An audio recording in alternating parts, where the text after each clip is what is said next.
all quick enough. Oh, there we are. Yeah, we were down 11 and half or 10, and walked in and turned it on. Oh, that answers that. Thank you. There he is. Whenever you're ready.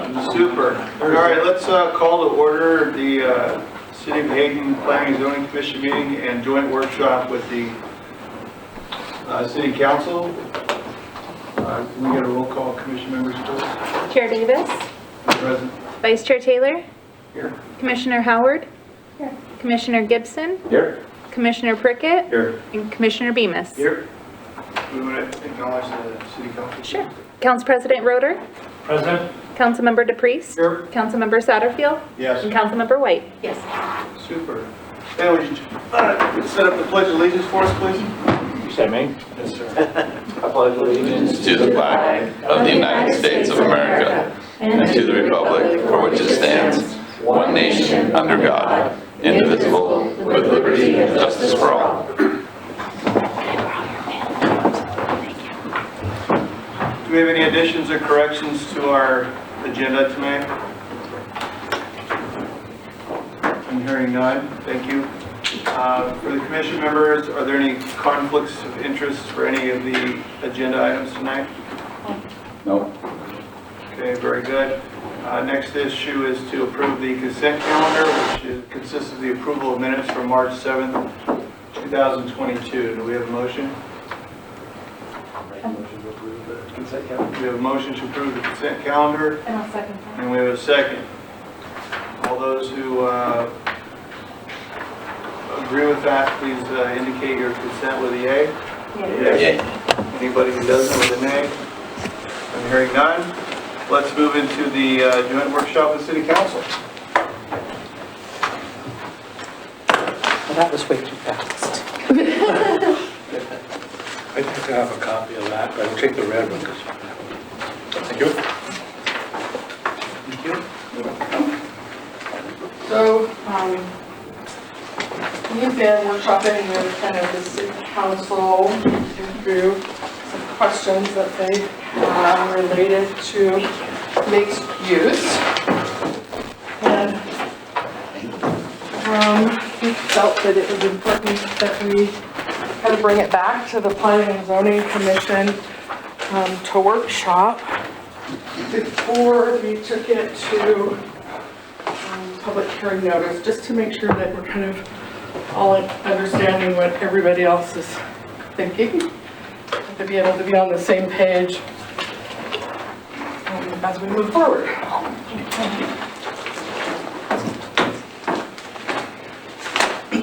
So, as part of the discussion,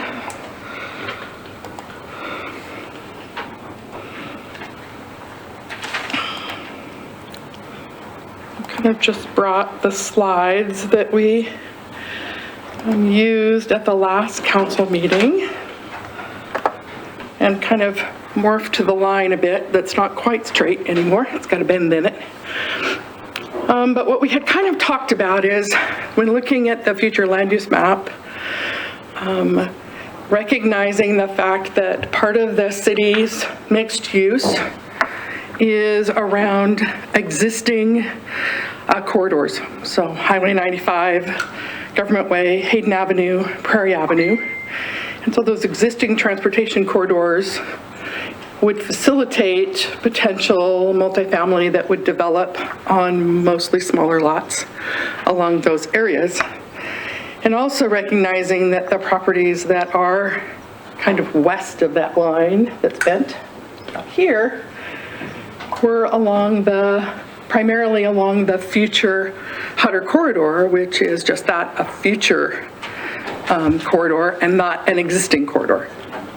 And so recognizing that those are larger lots, effectively in some cases split by the Hutter corridor, and that as those develop, it may make some sense to kind of have a council direction so that it really does become a mixture of uses, hence the word mixed use.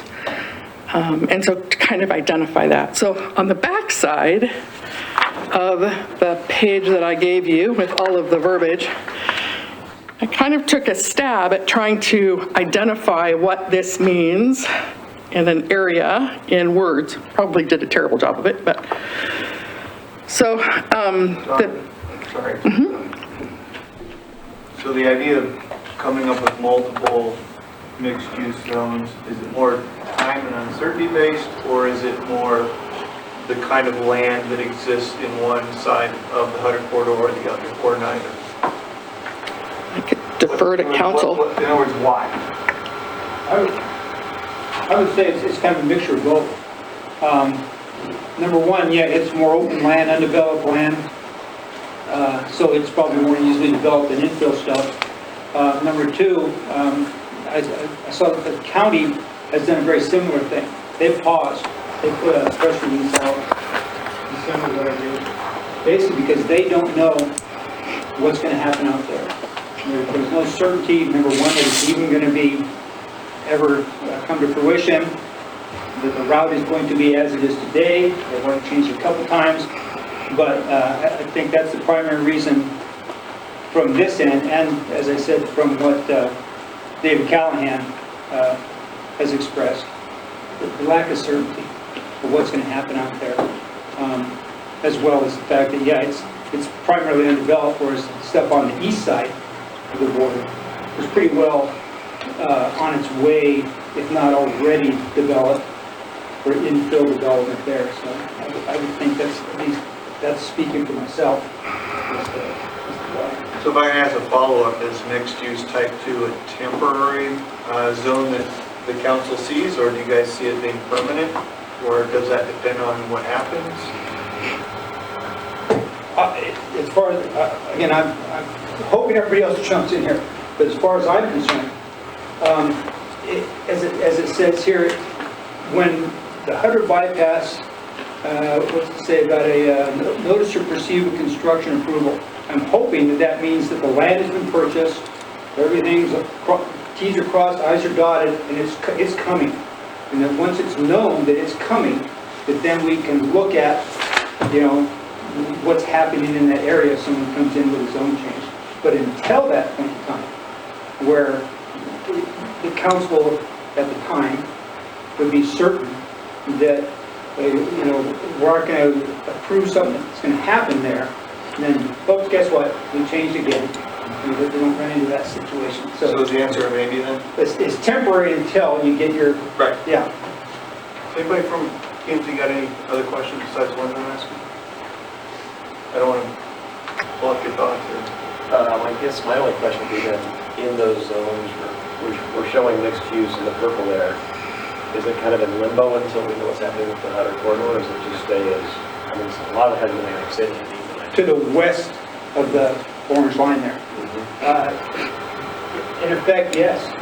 You know, the land, now Donna, correct me if I'm wrong here, it's just related to multifamily residential. What is in there now by the current zone map.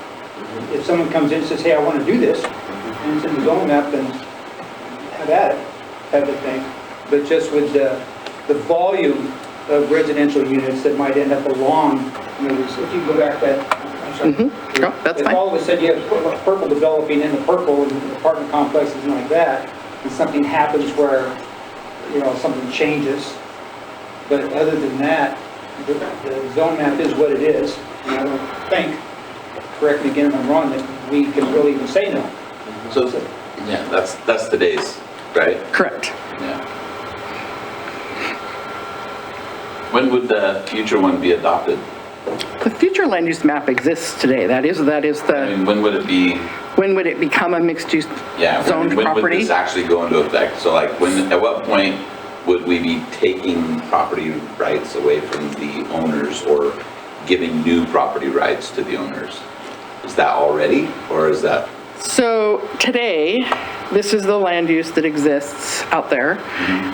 Any of those properties could request a zone map amendment. And so at the time of zone map amendment, should they request mixed use, the way that this is written as proposed,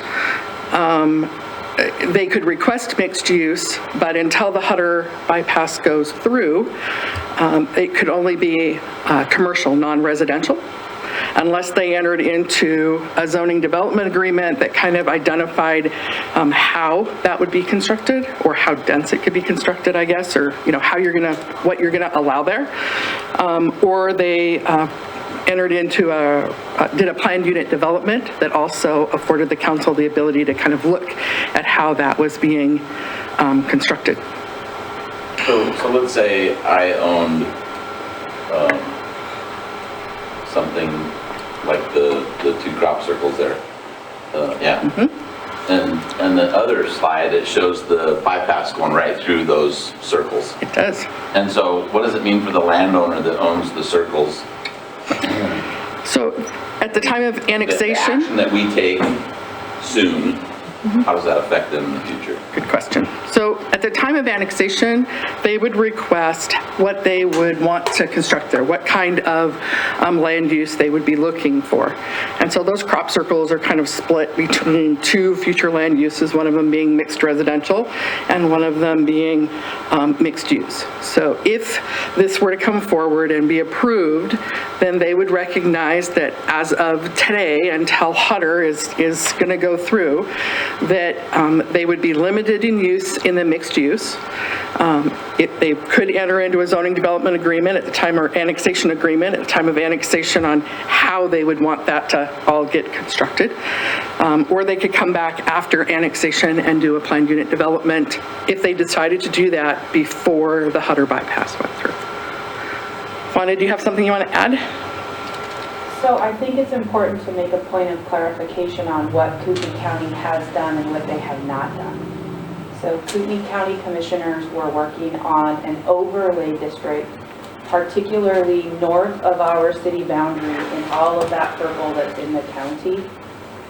And the reason they were working on an overlay was to put some rules in place to minimize build out there, because the Hutter bypass project hadn't been presented in a manner that would satisfy traffic concerns. So we have a 2040 hypothetical build out that provides for super high density, but the Hutter bypass build out wasn't managing the flow of traffic the way the county was hopeful that would happen.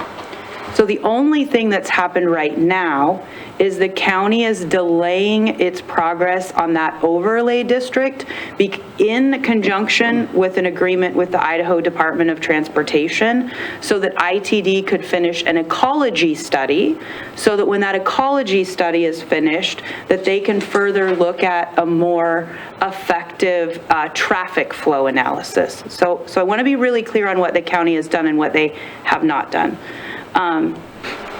Does that help clarify that a bit? So are you thinking that the in what the county is doing, are they effectively saying we're not sure that Hutter's ever going to go through? Are they saying we're not sure of what the path is going to be? Or are they saying we just need to take a hold until we take some further study? So both sides, ITD and the county, is saying we want to be really careful here, because if this build out happens or growth continues at the rate it's projected through 2040, we need to be able to manage traffic flow. And an overlay district is a very complicated zoning tool, and it takes a long time to design. And so if the county's actually going to proceed with all of the design standards and rules for an overlay district, they want to make sure they get it right. So at this point, it's an agreement between the county and ITD to sort of pause the overlay district at this point to do this ecology study to figure out, to get some more data as we move towards the inevitability of the Hutter bypass, but making sure that traffic isn't impeded and that they do what's right with regards to traffic flow. That's my understanding. Okay. Did that answer your question? I'm gonna go really vulnerable here and say, what's an ecology study? I don't know exactly what they're looking for, but it's going to be Do you want to answer that? You look like you might know. No, I don't know. Oh, yeah, I don't know exactly what they're looking for, but it's a study that they agreed to with ITD. They felt it was important. I'm guessing they're looking at more usability of that right-of-way and exactly trying to pin down more carefully the details of the right-of-way for traffic flow. Don, I just have one last question. Of the purple that is on the far west and the far north, and definitely to the left of the orange line, how much of that is county property today? None of it? All of it? Some of it? See the black line, Alan? Yeah, the black line is the It's city boundary. limits. Okay. Yeah. So, okay, so some of it is. Isn't that to the west of Hutter there, Bush Falls area there? To the west of Hutter is what's called the shared tier at the moment. And so in the dark ages, when I first started working here, our city limits went all the way to Meyer. And then when the shared tier was created, we kind of all rolled back our areas of city impact to create the shared tier so that anything that happens out there, we all get to comment on. But we all did, there was planning studies that were done that kind of showed, where you could get your utilities and closest services. And so most of that area that's in the shared tier could get services from the city of Hayden. So is that section considered unincorporated and not part of the city limit whatsoever? Correct. West of Hutter, correct. It's not in the city today or in any jurisdiction today. Not incorporated. Yeah, up here, you're kind of, looking at Rathdrum and Rathdrum's area of city impact. And thanks to Brett's quick fingers and research, it looks like an ecology study is going to be utilized to study population and the community ecosystem. It says organism, population, community ecosystem, and biosphere. I would suspect they're using a well-defined study to look at the flow and the interaction of the population with the community at large. Not just Hayden, but all areas. Well, I don't know what they've asked for. Okay. I don't know what the agreement between the county and ITD is with regards to where the ecology study will take place, but I can't imagine it's not going to include the entire Hutter bypass. Thank you. Donna, thank you for enduring our delays.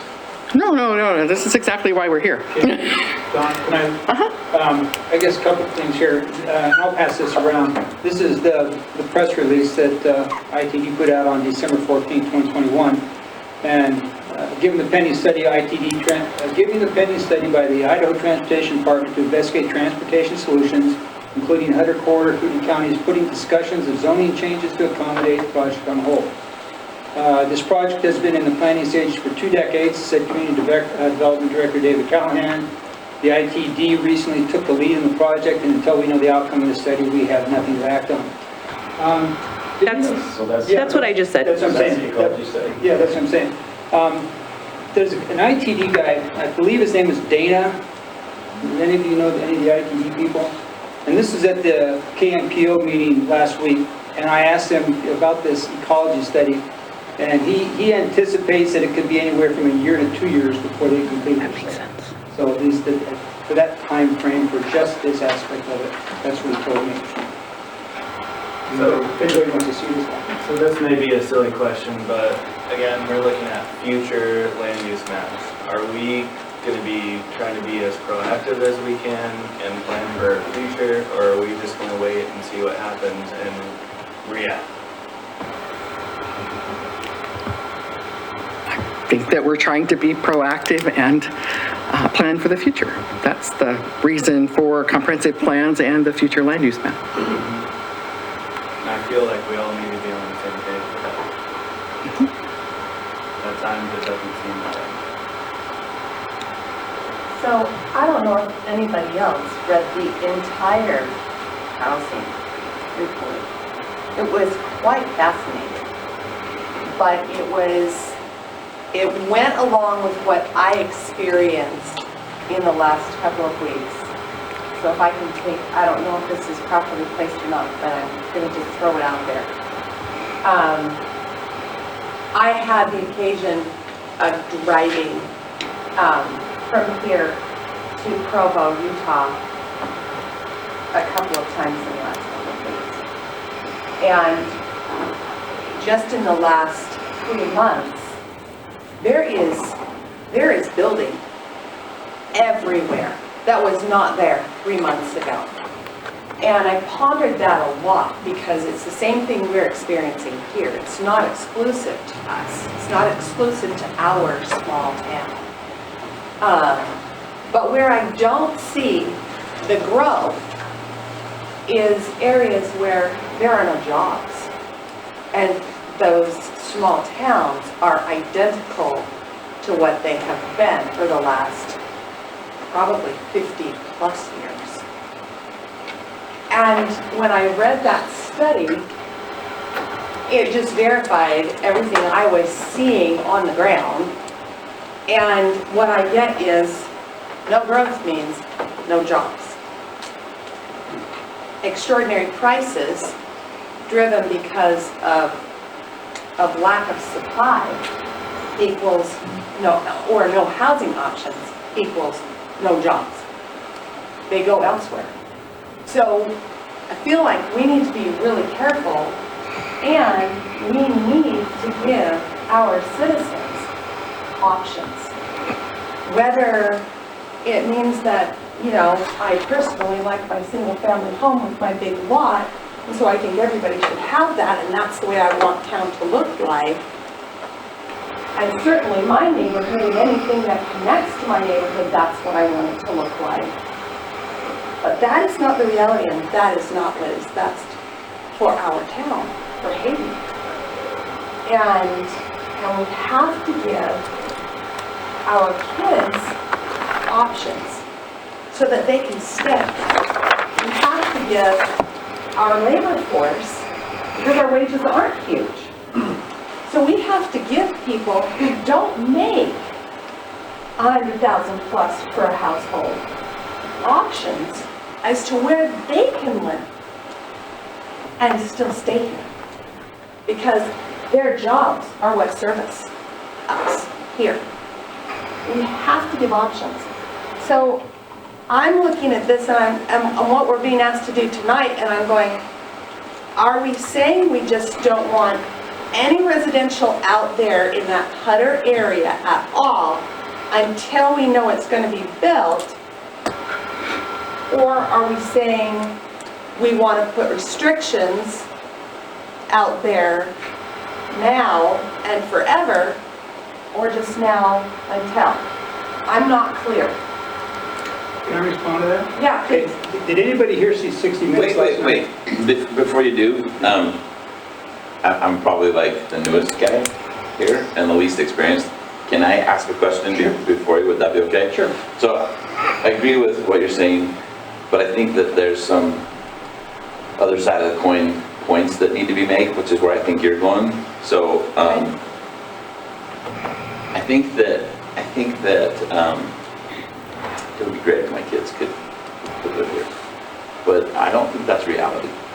The reason why is because we aren't here to control land prices. We aren't here to take away property rights from people. We aren't here to, as much as we'd like to maybe, I don't think that's our job. I think our job is to try to do the best we can to follow this future map, for one thing.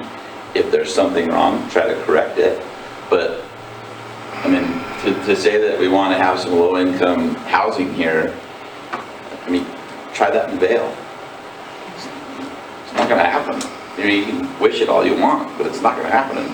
And we have some pretty strong characteristics that are like that. I don't want my property to be devalued because of that. Maybe that's selfish, but I don't know anybody who would jump in line and say, hey, lower my property values. But you guys are aware, residential multifamily is still here until September, and we've got mixed use to the right. So we're not saying no to your points. You make good points, but it's not an all or nothing. I think what I'm hearing is the city council just wants a heavier hand in what happens out on the plain. Simple as that. Not necessarily the stuff you talked to, even though what you said was good. Does that help? Yeah, no, and I'm only suggesting that we make sure that we don't,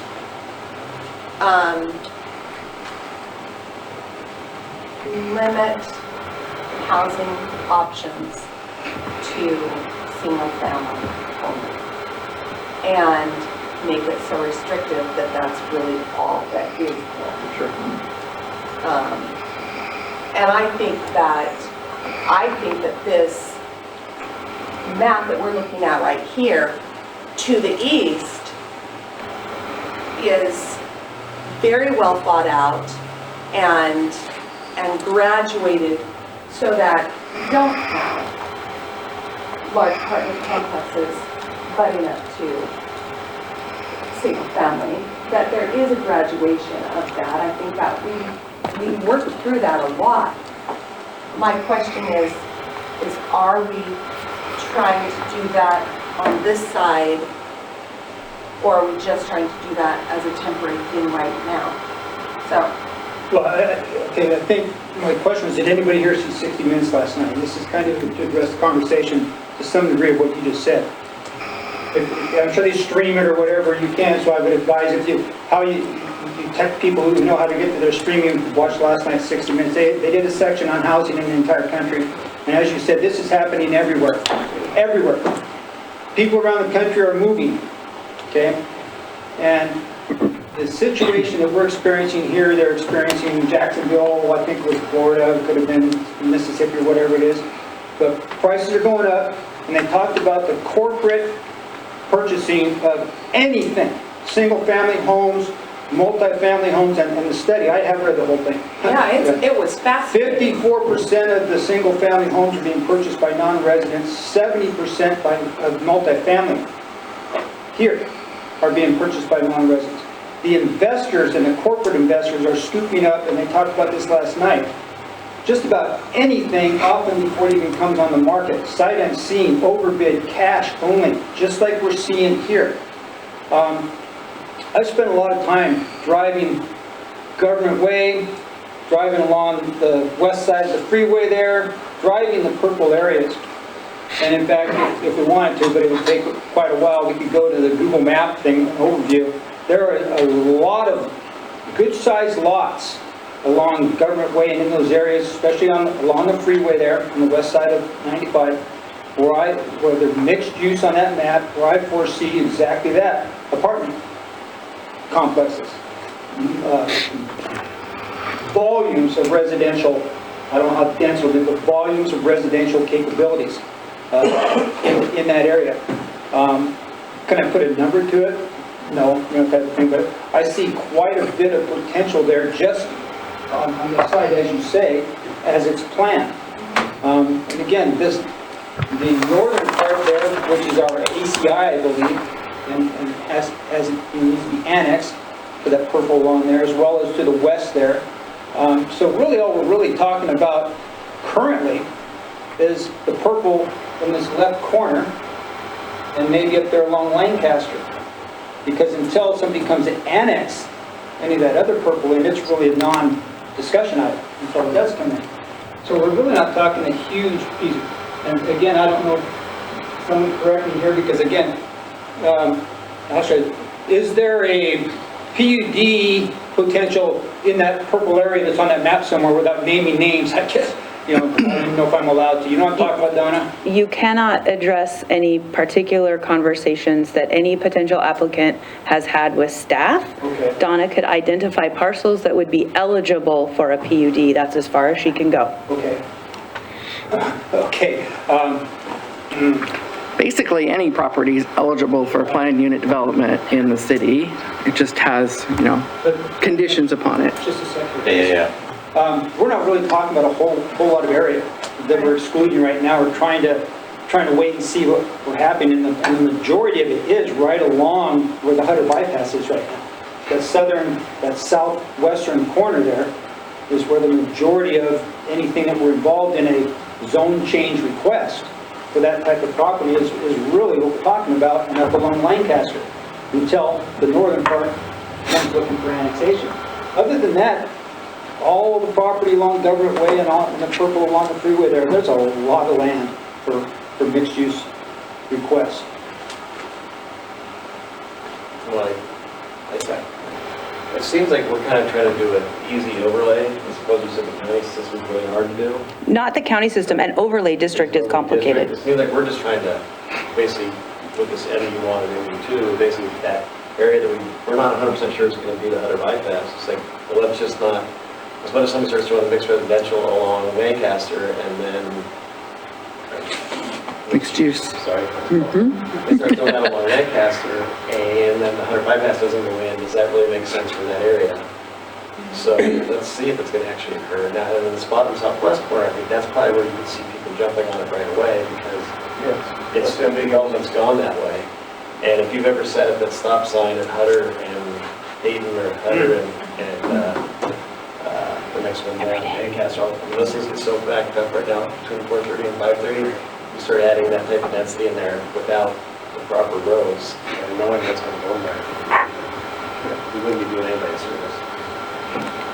So I understand the idea of this M1, M2, see what happens there before we start throwing that density out there. Did Hayden make the future land use map, or did the county, or did somebody else? It was part of our comprehensive plan update. Future land use map is just one of the exhibits in the comprehensive plan. When you say we, Hayden. So, Citizens of Hayden. Yeah. So the piece that we're talking about potentially being annexed above Lancaster. Hypothetically, yeah. Yeah, okay. That's just what we would do with it if it were annexed. If they requested that, according to the future land use map, that's So if somebody north of Lancaster asked for something from the county, would the county also follow this map? Or would they? would request, since it's in our exclusive tier of the ACI, which is up here, they would request the city's input on any development that occurred in our exclusive area of city impact. And do we have the power to stop it? We have the power to provide input to the county, and the county is it's in their jurisdiction, so. Okay. The county currently in that area. So is that 5 acre? One, Yeah. Yeah, one dwelling for 5 acres in the county right now. Brett had a question. Just to I know Alan clarify, can't so see on the with west eyes in his side, the head. process, if they wanted to do residential, would be what? Oh, so recognizing the fact that this area on the kind of the west side of that line, it doesn't have its future transportation structure isn't really built to handle multifamily density, but if they wanted to do single-family residential, or they wanted to provide for residential, then according to the way we're kind of suggesting it, they would enter into a zoning development agreement or do it by planned unit development.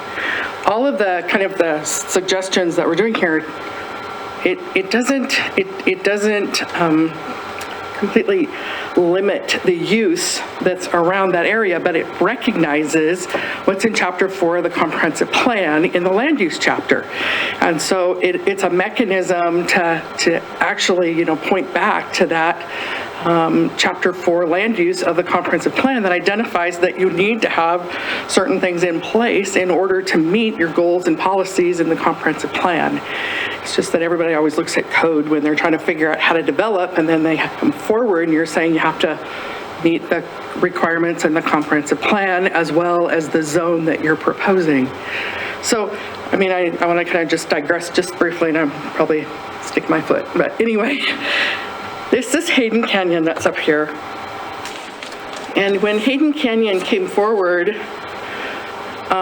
they requested a comprehensive plan amendment at the same time that they requested their project to come forward. And the city council it was a back and forth, and the city was like, gosh, that's a lot of property. I don't think we want to annex that much property. And they sent them back to the county, and the county said, no, what you're proposing is a planned unit development with infrastructure that meets the need, what you need to be is in the city. And so it's a planned unit development. You should propose annexation with the intent of a planned unit development that identifies what kind of, how you're gonna you're going to build. And so that's why that tool is in here. And Wanda and I and Brett and I have talked about the fact that we'd really like to do like a retreat with council and planning and zoning to talk about the planned unit development as a tool to help build the larger land use areas the way that you envision them to get constructed. So mixed use, in its truest sense of the word, is that it's a mixture of uses that are compatible uses with each other. And so it was never intended, ever, to be either multifamily or commercial. It was always intended to be a mixture of the two. That's the way it was envisioned, that's the way it's been drafted, that's the way the design standards have been written. But ultimately, trying to, recognize the fact that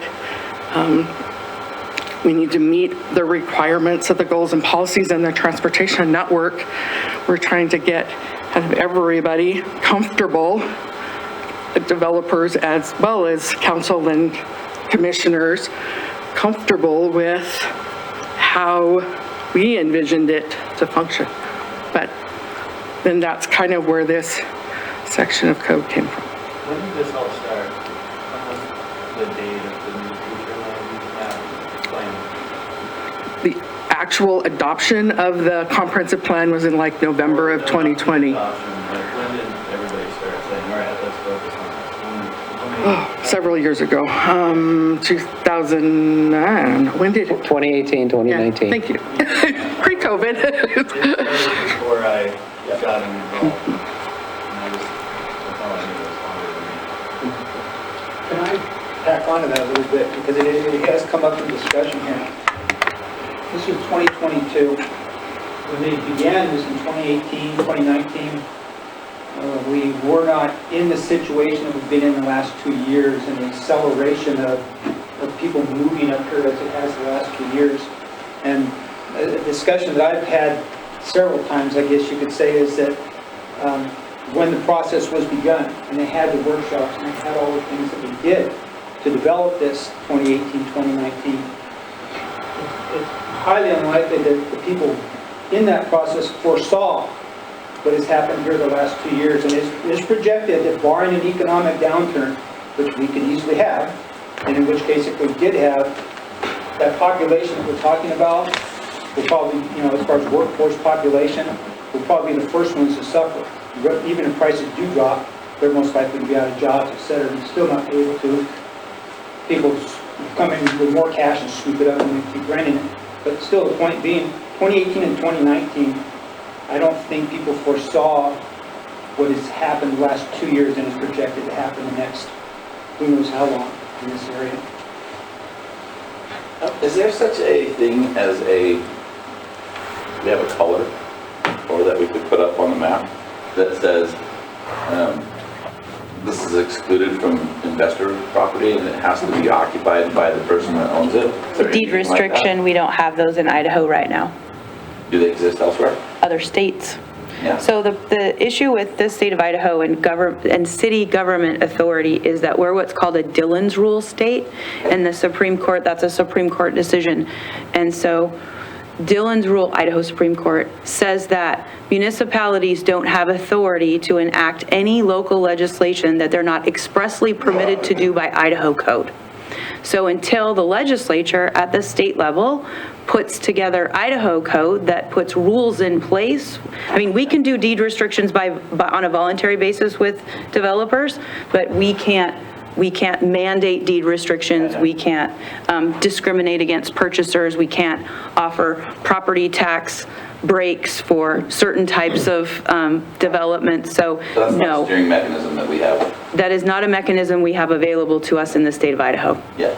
Keith, right? Yeah. Zach, you've been attending the regional housing meetings, and in fact, tomorrow night, they're going to give us a presentation. And this has been I've been involved with it for the past year, okay? How do we find pretty much a way to do what you're talking to, and barring, if I'm understanding correctly, private landowners, they can create deed restrictions, am I correct? Voluntary deed restrictions are different from a governmental requirement. Right. So we as commissioners and council, we cannot tell landowners, but if a landowner wants to say, I want to create a land trust or something like that, private landowners can, but we cannot dictate to them. And then we tell them to go get their own legal counsel because we're not going to be involved if they differentiate in any way as to who they sell to or who rents from them. We're not going to be involved in that process. So we wouldn't even, in an education format, we wouldn't even say, we would prefer that you voluntarily do this. We would have no, But you don't have to. well, we I'll don't, invite you to. Could you do that? I'm just saying, could you do that? I'll give you an example. Yeah. So I've studied this extensively as well because we have another North Idaho city that has tried to figure out a way to make this work. And it always comes back to, the city of Ketchum is doing it. Well, the city of Ketchum is doing it with a trust, a foundation that is privately funded.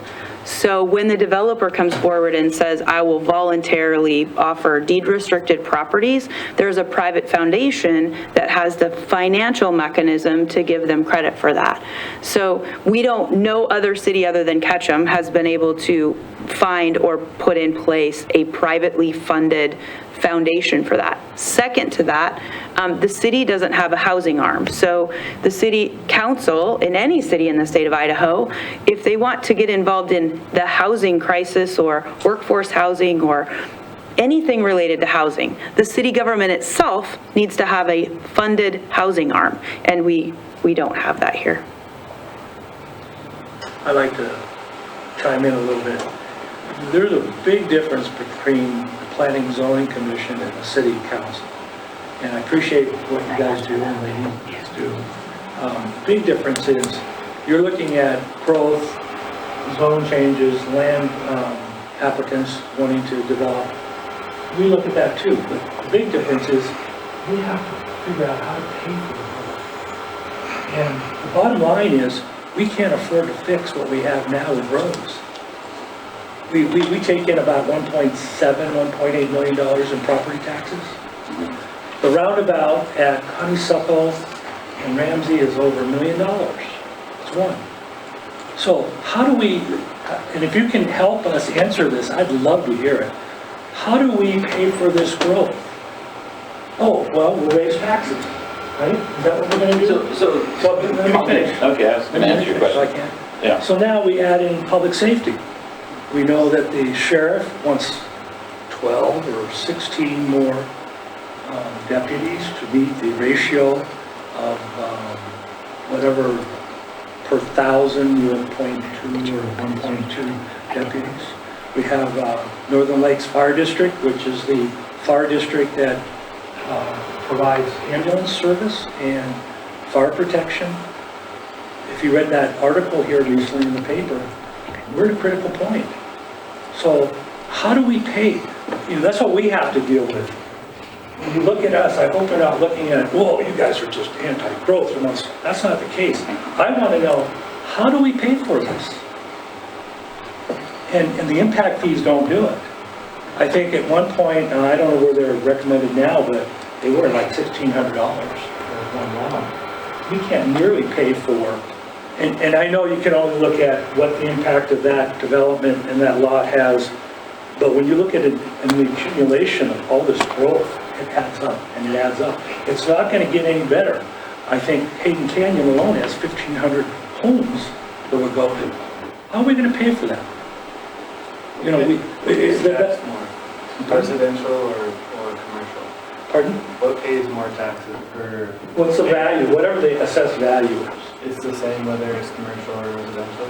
You get a mill rate based on the valuation that the county assessor evaluates your property, and then whenever we come up with a budget, then there's this long number about that long, you multiply your assessed value, and that's what your taxes are. Now, there is a study, it was by an agricultural group that studied looking at impact on municipal services, of the county or city services, what it costs. Agriculture is your least impact. You know, how many times does a fire truck have to go out there, or the police, some ag line? It's like for every dollar we collect in ag land on taxes, we may pay, my numbers might be off, but it'd be wrong, as best as I can remember, like 39 cents in services. So we make money in that. The industrial and commercial, it's for every dollar we take in, it's like 89 cents that we put out. But in residential, for every dollar we take in, and this was done with a study with many states, with many counties, and Cooney County was part of the study. It said that we put out $1.09. So we go backwards based on that study. And I think it's proof is in the pudding. We can't keep up with the growth.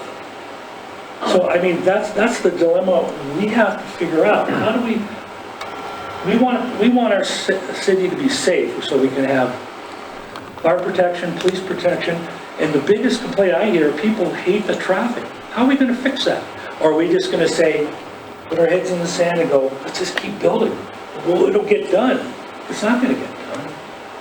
So that's why I asked the question, how do we pay for it? What percentage of the money for roads and how it's broke up goes back to Boise and then gets redistributed to local municipalities by the To legislature? your question, we pay so much per gallon of gas, which is a road tax, which goes to the state and then is reallocated.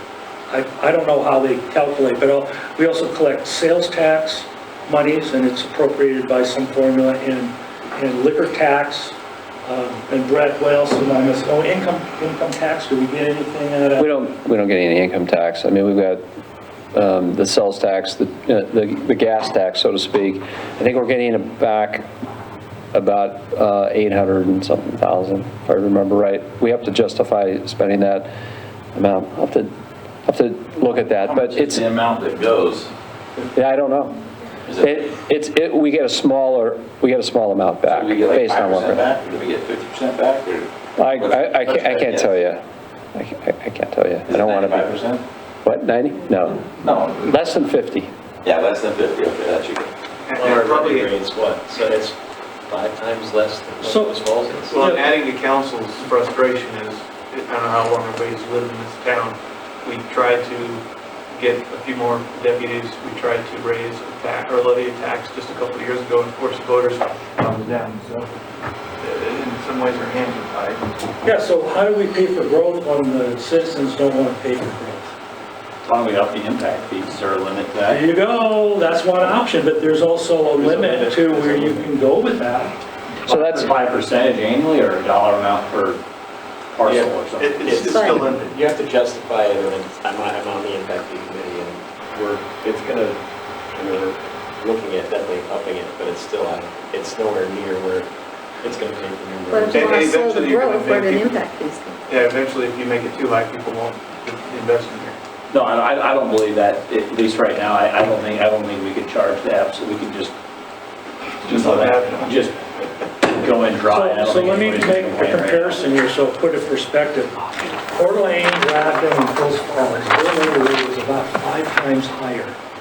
So you wonder how they have money to do? That's because they collect a lot more. We have a low levy rate. City of Hayden Lake, they have a lower levy rate than we do. Dalton Gardens has a lower levy rate. And Eagle, Idaho, which is a larger city than we are, have a lower levy rate. So, you can look at, we have a lot of retirees, we have a lot of older folks, people like, the impact on those folks, we have to consider that too. Not everybody is moving from California with an $800,000. So can you grandfather people in and just have the impact fees? That's another issue, and I appreciate what you're saying, but that's what we grapple with. How do we pay? And this is all related to what our future is going. How can we project, how can we move forward with having 36,000 people in 2040 when we can't fix what we have now? So what regulation tools do we have at our disposal legally? Idaho code. Whatever. Okay, but what are they that we can control growth? Is there anything that we collectively can legally do to regulate growth? You want me to? You cannot annex any properties and not grow, and then you become, and then. No, I don't mean, I mean, that's. city. I had in the wrong one. Here's the, go ahead. Well, one time I seen hearing these meals, let's make all single family residential lots 15,000 square feet. We've got half as many residential homes. does that do anything with Denver Country Club? And then all of a sudden every house is $3 million. But if we're already outside of being affordable, you put less people in those homes, there's less traffic, so the values are actually going to go up, so then your tax rate, your tax income. So, Okay, so that's a tool. Are there any other tools? Well, what we're on track to do is to charge the maximum impact fees that we can. The big problem with the city is that for a long time, our levy rate has been too low to cover, and so we have all these existing deficiencies. And impact fees cannot cover existing deficiencies. And so we've got a problem that's developed over 30 years, and so we're getting money in our fund every year that we use for the general fund. If that goes to zero, we're going to have to cut services or do something else. So having a good rate of growth, and I would say, in that 2% where we've been the last while, is a healthy amount of growth that can keep us moving forward. I can't answer all the questions, but as far as projects, in your mind, if you can think of what intersections are the worst for you, we have prioritized the intersections and the issues in the capital improvement plan, and we're trying to hit them. We have some one-time money. We have about $4 million. We can go for grants. We try to do those things. So Honeysuckle and 4th Street's on. That's moving forward. Ramsey and Hayden, we may end up going back to that. Hayden and Ramsey, and then Honeysuckle and Ramsey. So I look out there, what are the big ones? If we were to improve them, could we do it? So we have maybe $5 million to make some dents in it, and then we just got to keep moving on it. And Matt's right, we don't have enough money to hit them all, but that's how we look at it. What prioritize, and we start trying to knock out some of these main projects and try to get federal funds and other grants to help pay for things like widening Hayden Avenue. I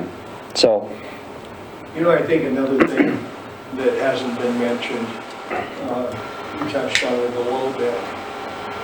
The Idaho legislature is not our friend. Every time we try to come up with new inventive ways to add to our resources, their main focus is lowering property taxes, but they always do it on the backs of the cities. So when we try to do things, it's like the annexation. I don't know if you guys have been following the annexation in the AIC legislation. I mean, it is very frustrating. We don't get the sales tax back that we collect. They shortchange us on that. The liquor tax, I think they're still shortchanging us on that too. I'm not sure, but it's very frustrating that every time we try to do something and we talk to the legislation and stuff, they want to lower taxes, which I'm all for, but they want to do it on the backs of the cities and make themselves look good. So that's another frustration or another thing we have to consider, and that's a moving target because every year it's something new. So clearly, this is a multifaceted answer, not one size fits all, meaning one thing and wave a magic wand and problem solved. So sticking with just the question that I've been talking about, which would be regulating growth, not saying open the floodgates or restrict it to zero, just having the tool to regulate, whatever that looks like. What tools do we have besides, increasing to 15,000 square feet? Are there any other tools that we have to regulate growth?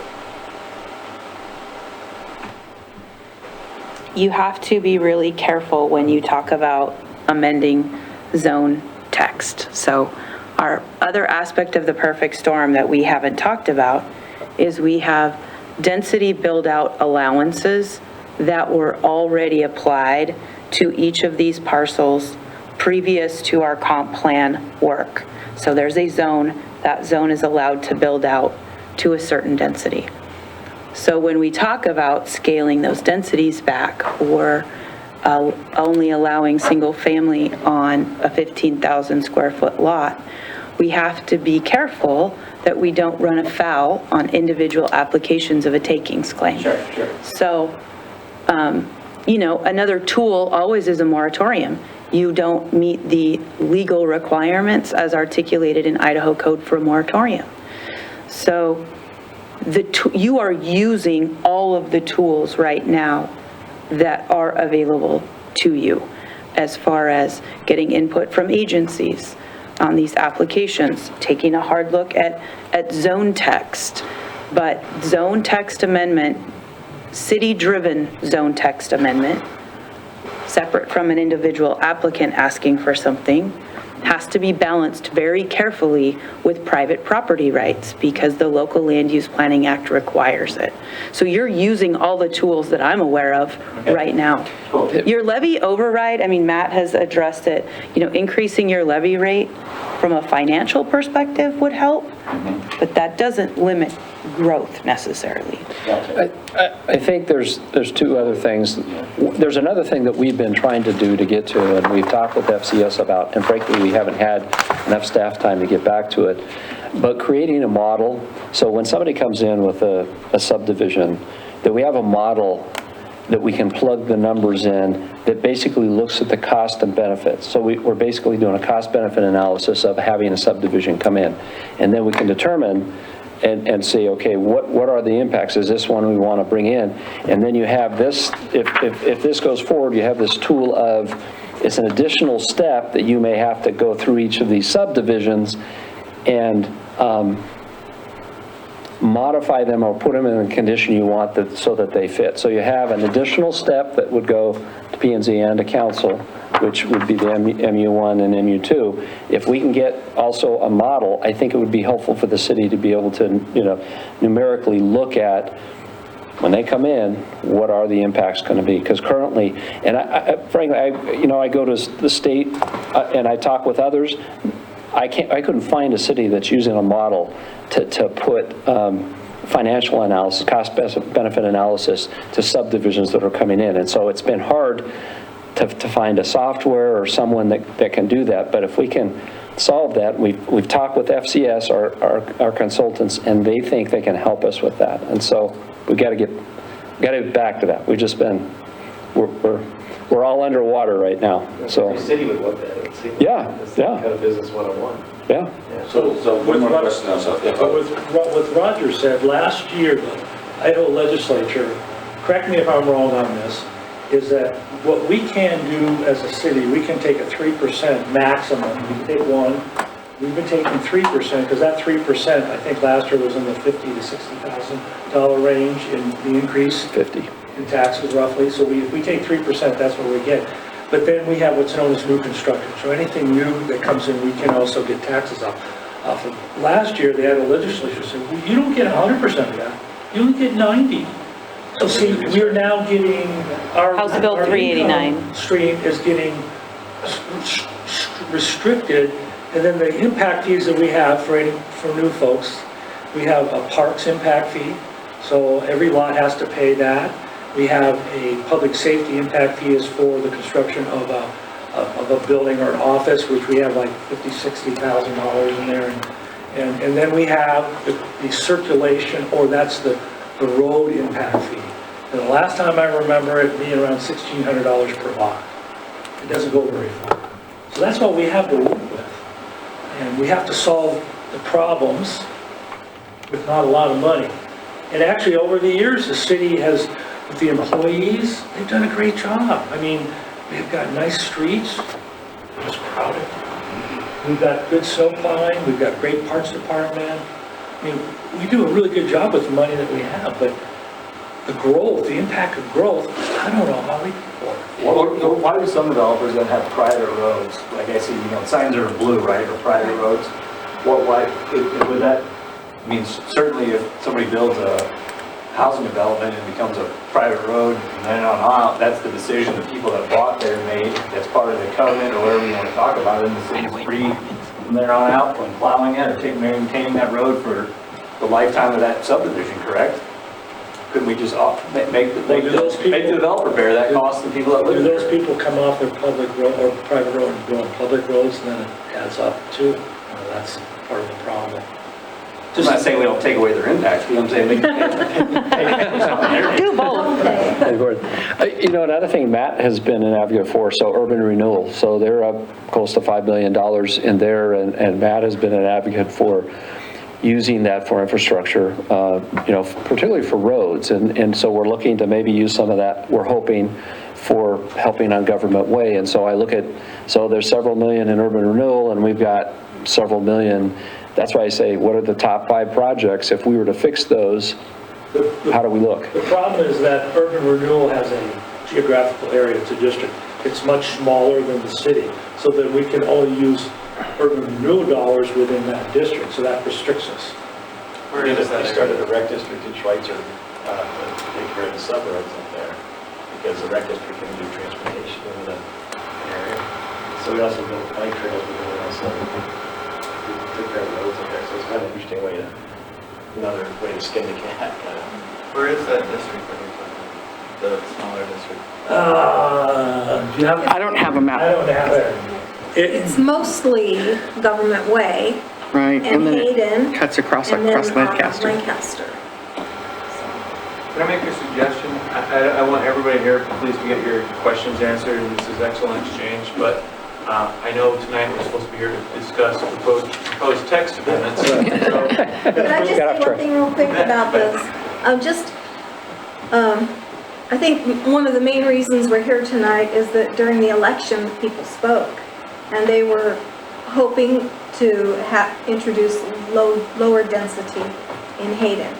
I don't think people want to stop the growth, but the trajectory that we're on, the people spoke and said, we want it to slow down. And so, personally, I need you guys' help to help us fulfill the will of the people and slow it down.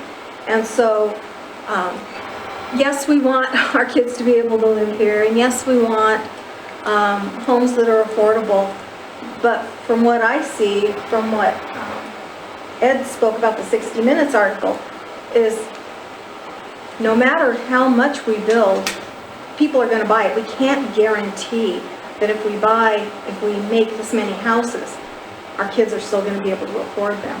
More doesn't always mean affordability.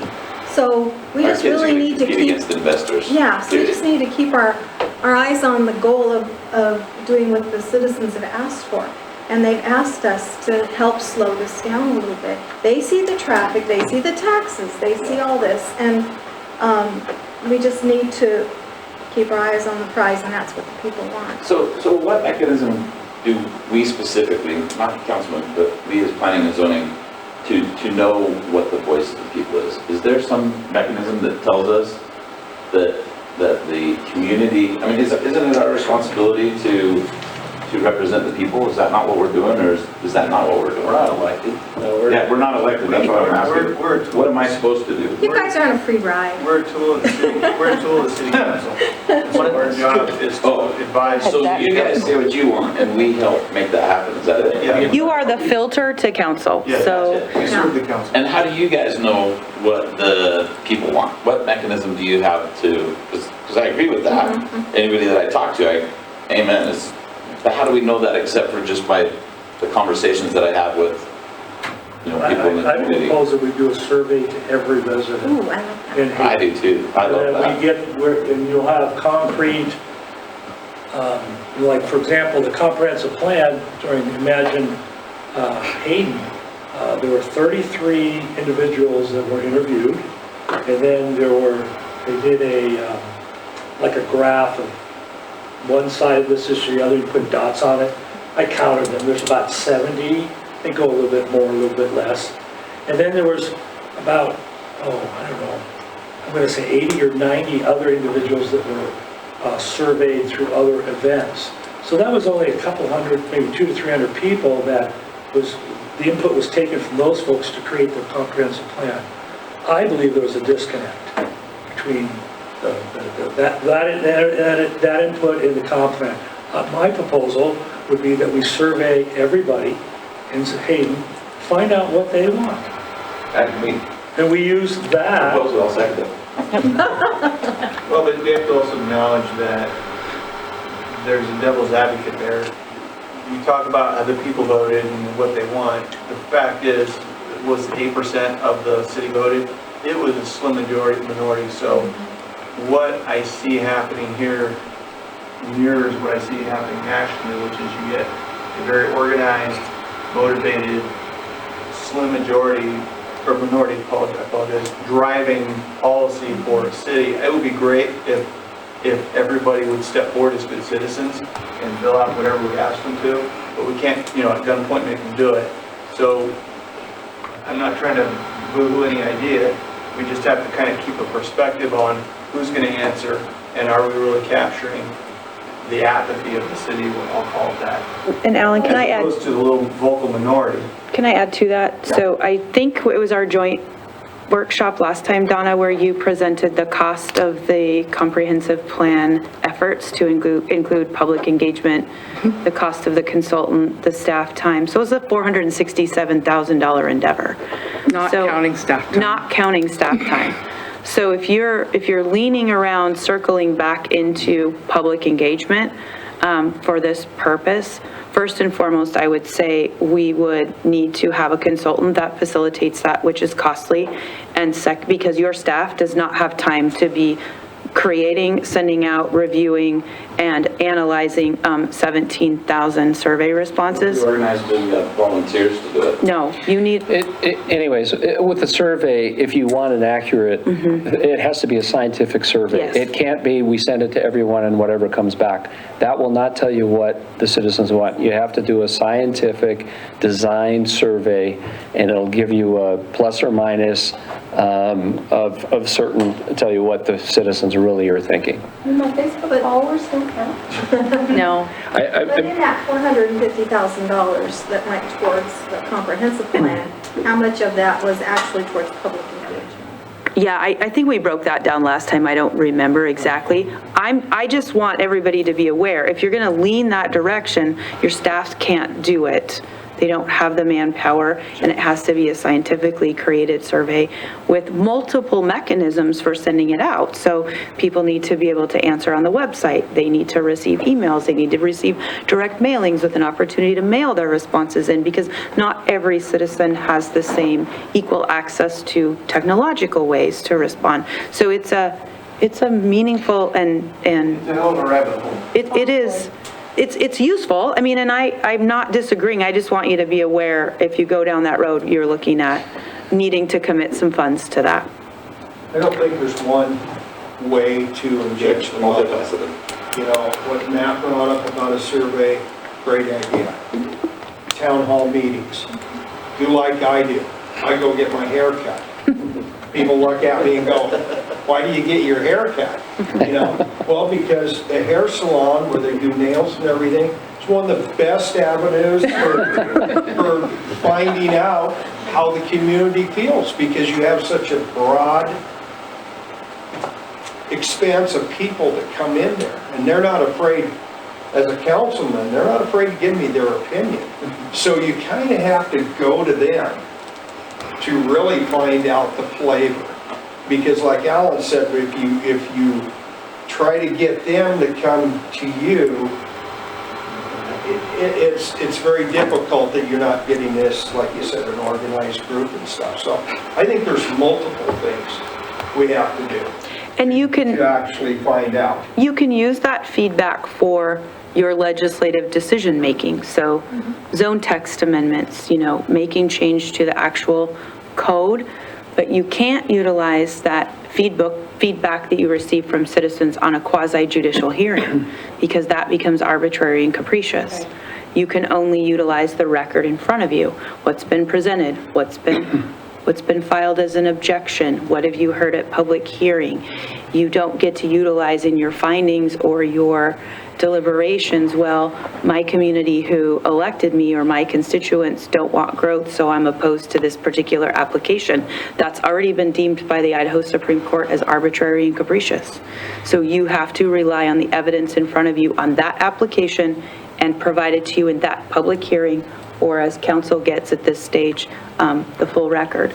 So you want to be, yes, you need to be talking to your barber and when Roger goes and gets his pedicures. He should take all that information in for legislative decision-making, but then be really careful how you use that in your quasi-judicial hearings. So I think that our best tool for doing any kind of slowing down growth is planning. We have to plan for growth. We have to plan for what we know is going to come. Because we don't control prices, and we don't control how many people want to come. And when we try to control supply, we only jack the prices higher and cause all kinds of other unusual problems. So we've got a plan. So that's what we're here for today, right? Is how are we going to do this so that we're planning for growth that we know is going to come. Donna, show us that next slide. So, Didn't we do text change amendments to make mixed use less dense? Yeah. We've already done that, correct? correct.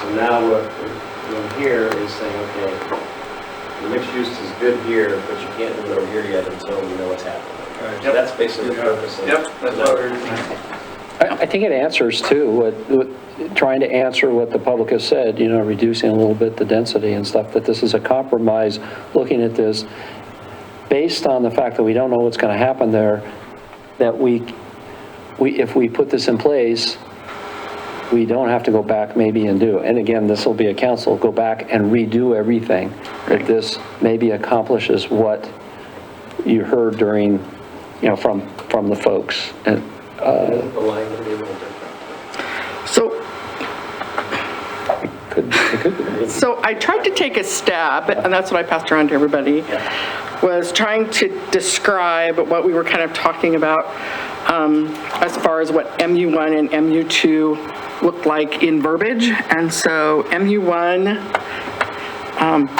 again, located along existing established transportation corridors. That's Government Way, Hayden Avenue, Highway 95, and Prairie Avenue. And then MU2 is located along those future transportation corridors. So it would be centered on proposed Hutter, be between Hutter corridor and south of Lancaster Road and areas west and north of the city boundary. So what that kind of means is that this piece right here is along Hayden Avenue. Doesn't have access onto Hutter, because Hutter doesn't have access except at the interchange at Hayden Avenue, but it recognizes that Hayden is built, or it will be built as part of any future project along there. And so the transportation corridor would be constructed if they were to have potentially mixed-use possibilities.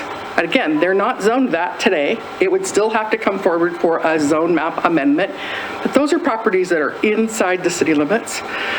And then Prairie Avenue, again, recognizing that that is an established 5-lane corridor, the transportation corridor is there. But it doesn't include, you know, the areas along, again, centered on the Hutter corridor. So all of this would still be considered in that mixed use. All of this between Hutter and south of Lancaster. Again, trying to identify that Lancaster isn't entirely built. It's a 2-lane road out there. It's not built to handle tons and tons of cars, although there are lots of people that like to use it that way. And this is all of the area west of the city limits, and then anything that's north, up here north of Hutter as well. The reason I did that is because it's kind of that footprint moves slightly, so we're recognizing that.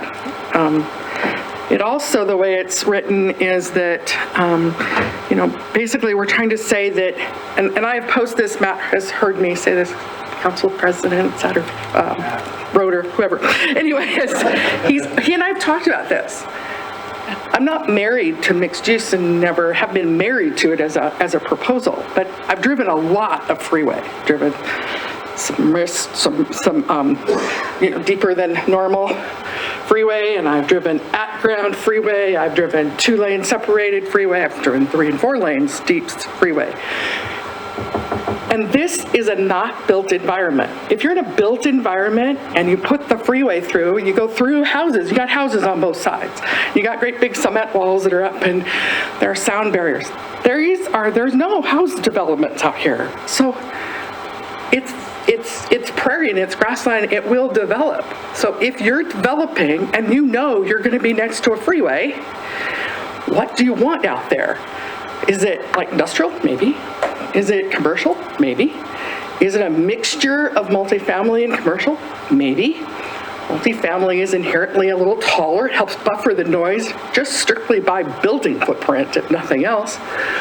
But if you don't want that out there, and maybe we're gonna have a great proposal that's gonna come in on property that's gonna be annexed out there, and maybe it's not mixed use, maybe it's not mixed residential, maybe it's something else, but this would kind of afford us the ability to have it make sense if they have a planned unit development or an annexation agreement that had a plan.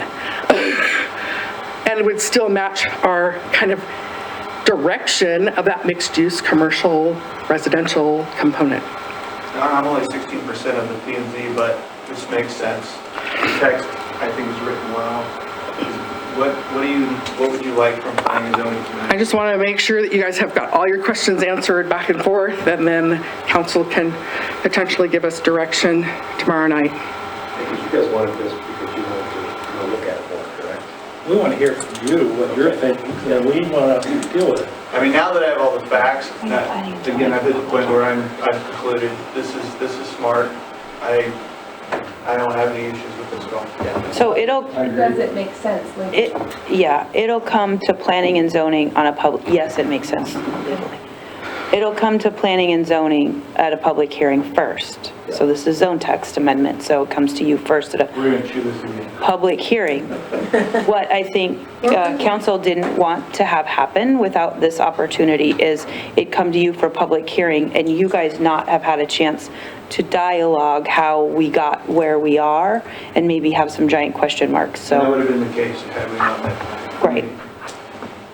So you'll make a recommendation to council as to whether or not to approve or Then are you comfortable? not?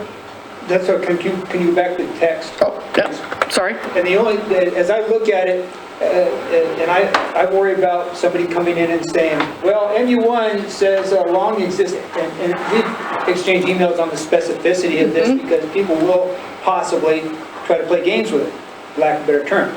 Well, he says along Hayden Avenue, and Hayden Avenue terminates at Hutter there, so that, can we in some way add into the text border, that orange borderline, to bring it, west of the border, east of the border, because my main concern is they'll say, well, it's centered along the Hutter corridor. Well, there's Hutter, so I'm going to center it along that, as opposed to it being basically east, you know what I'm saying? No, I don't want to go that. That's what I'm saying. Somebody will say, if you go ahead and put it back where it was. Maybe a question for our lawyer? Well, I guess that's kind of why I'm bringing it up.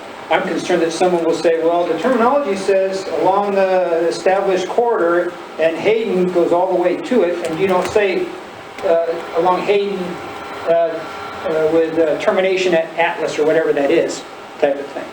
So that there is no, well, it says this. So in this, I say that Hayden Avenue is an existing corridor and Prairie Avenue is an existing corridor.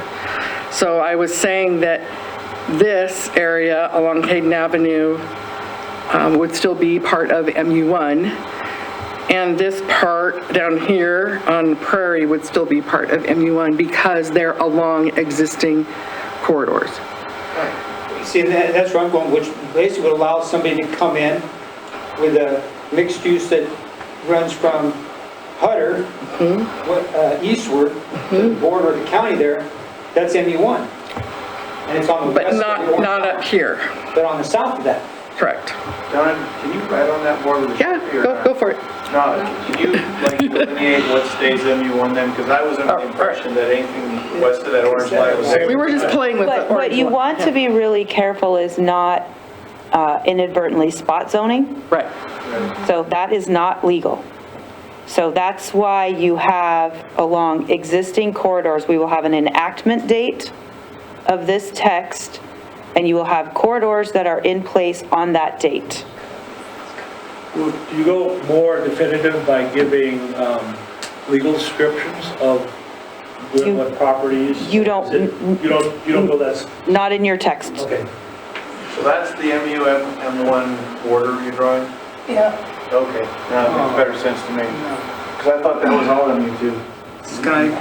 So all we're really adjusting here is this strip here. Other than that, this could come in with mixed use zone change. They could request it. Okay, well, my proposal is basically run from the border to the intersection of Atlas and Hayden, and then up from there to there, because this is a lot. This stuff in here this is going to be a significant amount of potential, and I mean, to me, that's just not really reducing or addressing Draw your line. much at all. Well, where's the, Make it straight. okay, this is probably, It could have a bend as long as the bend was an intersection, straight line yeah. between So intersections. basically, I would say, at the intersection of Prairie, at the eastern border of the city and the western border, if this is county, a direct line to the intersection of Hayden Yep. and Atlas. Yep. And then from Atlas to the intersection of 95. So you're splitting actual existing parcels where a portion of it's going to be MU1 and a portion is going to be MU2? Well, this would be the MU1 and this would be the MU2. Right. Are you splitting parcels in half by doing that? Well, is this parcel being split in half here? It is. That'll be a parcel that's split there. I'm asking on the diagonal, how many are you splitting in half? I wouldn't know without seeing a parcel map. Couldn't you put some type of language in that says, in the case that a parcel is split, this? Couldn't you just make it West Atlas? Just straight up Atlas? Yeah. I mean, this Or not Atlas, what's the next? is Atlas. Yeah, that's what, I'm sorry, I'm looking at the county border there. Carrington. Oh, Carrington. Carrington. County. So Carrington up, and then over, I mean, you're going to be split, I'm assuming you'll be splitting parcels all the way up. Let me ask you a question though. I feel like maybe we're getting a little in the weeds. Are we really wanting to go on the map over what to me is a very small part of the city? I'm not saying not significant, but whether Hutter goes in or not, we're talking about a little L-shaped piece of land there. Are you talking about? No, down. Off of Hayden. See the L shape you got there? At Hayden and Hutter there? Yeah, right there. Yeah. That's really what we're talking about, more or less, that would stay MU1. Everything else could be MU2. I think we have those apartment buildings going in right there. Right, so my point is, I don't think we're killing Hayden by keeping the MU1, are we? It's already in. It will, because it's a deal, if they want, whether Hutter goes in or not, I think mixed use makes sense. I don't see any advantage to the city to say, drop that into MU2 and don't develop it, because whether Hutter goes in or not, it's far enough off the Hutter bypass that we're not going to have the problem of trying to build a highway in the middle of an existing town kind of thing. Am I communicating clearly or not? Approximately, if you can, how wide is that strip there? 300 feet maybe? It's wider than that, it's closer to between 500 and 600 feet from the intersection. There's a 300. Yeah, but there's a buffer in there, don't they have to have a setback? Right, but it's an interchange, so it's a sizable. I guess what I'm saying is I just don't want to extend the meeting a half an hour over just this little LP-shaped piece of land. I just don't think it's worth it. If you leave it at MU2, like devil's advocate, I do this all the time, which is kind of scary. It affords you the ability to have a zoning development agreement, should they want to put mixed use in there. And it affords you the ability to have a plan unit development. So again, still having control over how it develops. I just need to figure out how to address that concern. And that's what I'm saying, I would be fine with saying you can have a zone agreement, zone change agreement, zoning development agreement or PUD in that area, so that we at least have the ability to look at it when someone comes in there and wants to do something and say, what's going on in this area right now? Does that make sense? you know? Or is there so much traffic that's developing out of, you know, this is developing, but they want to come in and say, well, we want to, you know, it's mixed use, so we want 15 units per acre. Well, or commercial, I mean, yeah, I don't want everybody to think that mixed use is just apartments, it's commercial, it's a lot of stuff. I agree. And it's, to me, I see it as a logical extension of what's there that's commercial already. We're just doing that buffer thing where we go from commercial to some commercial, some residential. It just, again, it's a little L-shaped piece of land. I think leaving MU1 is perfect. It's this, it's that, and it's that, which is a lot of land, is a lot of potential. Zigzag on roads? No, Could change Hayden Avenue to Hayden Avenue east of Carrington. Okay. yeah. There's a termination point along Hayden Avenue. Would that work, Fonda? What? If I said, under the MU1, I said, if I said, for example, Government Way, Hayden Avenue, east of Carrington, Road, Street, whatever Carrington is, Highway 95 and Prairie Avenue. And then I would say MU2 located along future transportation corridors, for example, centered on the proposed Hutter corridor, Hayden Avenue, west of Carrington.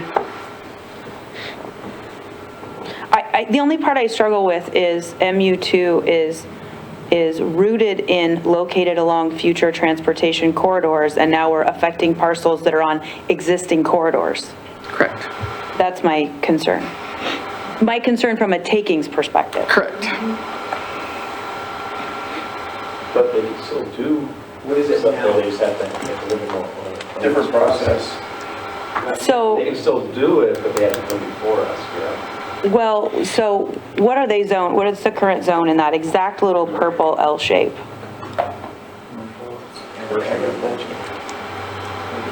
Commercial, light industrial, and residential single family. So if you have that L shape as MU1,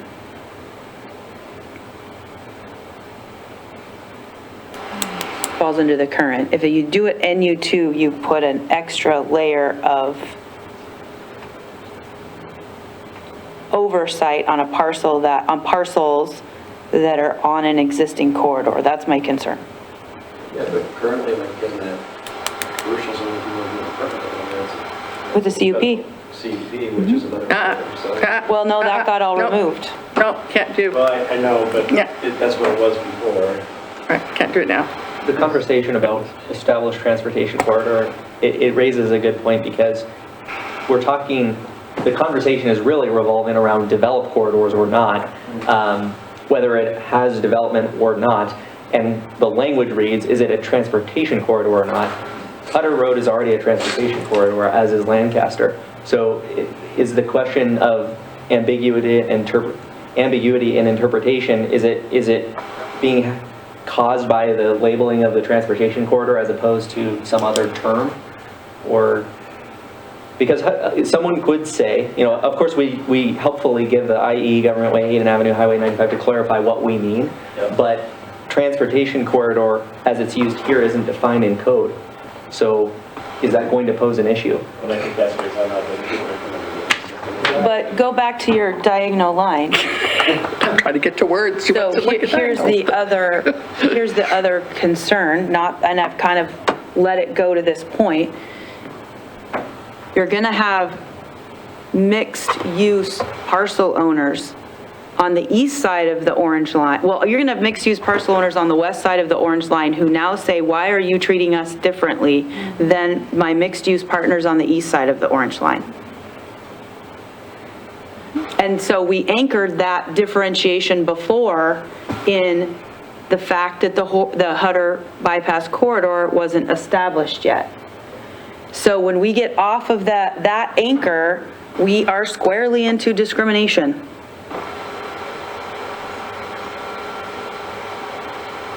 So I appreciate Zach's point of we need to, first of all, we need to define that more clearly. I think that is sound.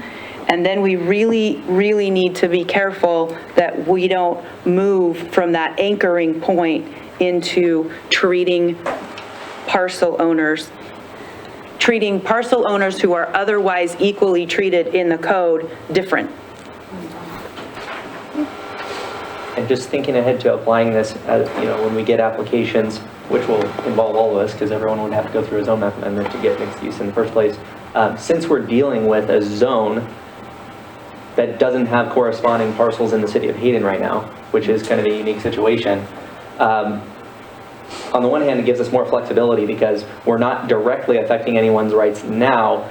We're affecting their future potential as they may interpret it through the future land use map, but we're not affecting their current zoning now.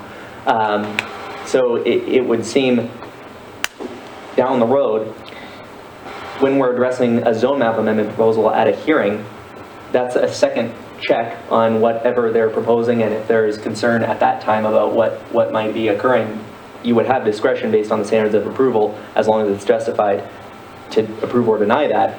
But I guess I'm asking the question for my knowledge, is there a significant risk of discriminating now when we don't have any parcel zoned mixed use and only designated on the future land use map as mixed use?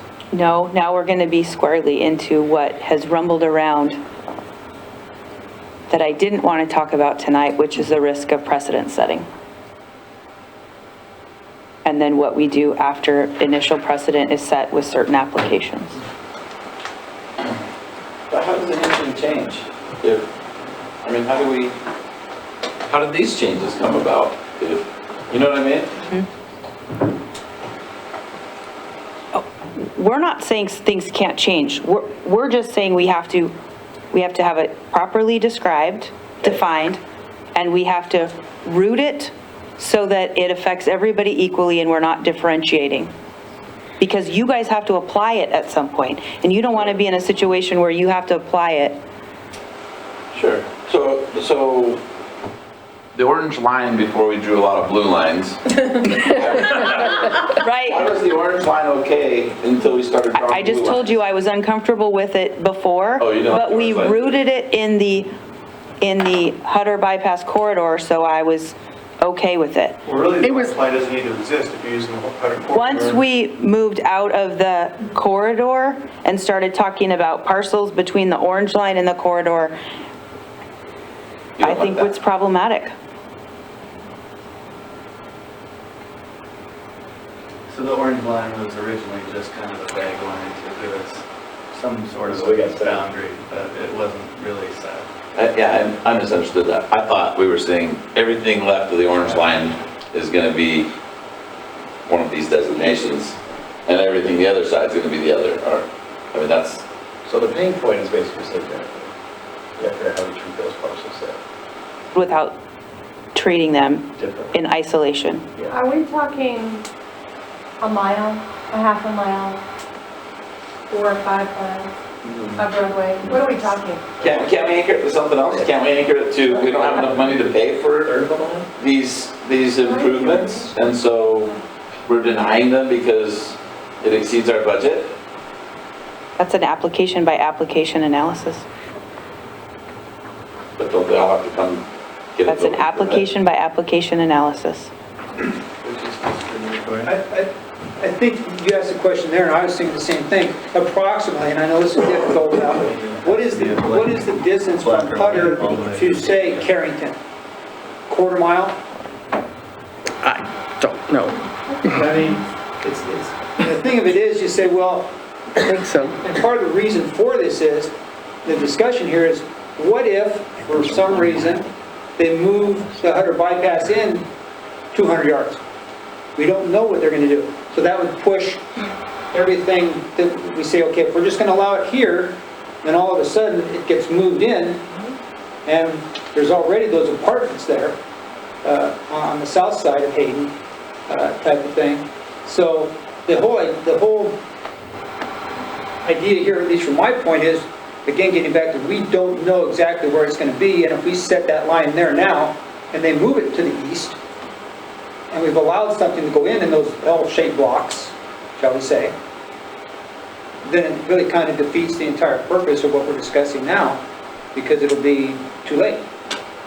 Except for the way the code's written is not prohibiting development in MU2. It simply says it has to go through the process. So, I mean, and I'm only saying that because I don't want anybody to have an illusion that what we're saying is we're not going to do any development there. Right. It has to go through the process, otherwise we're denying a property owner the rights to develop property on.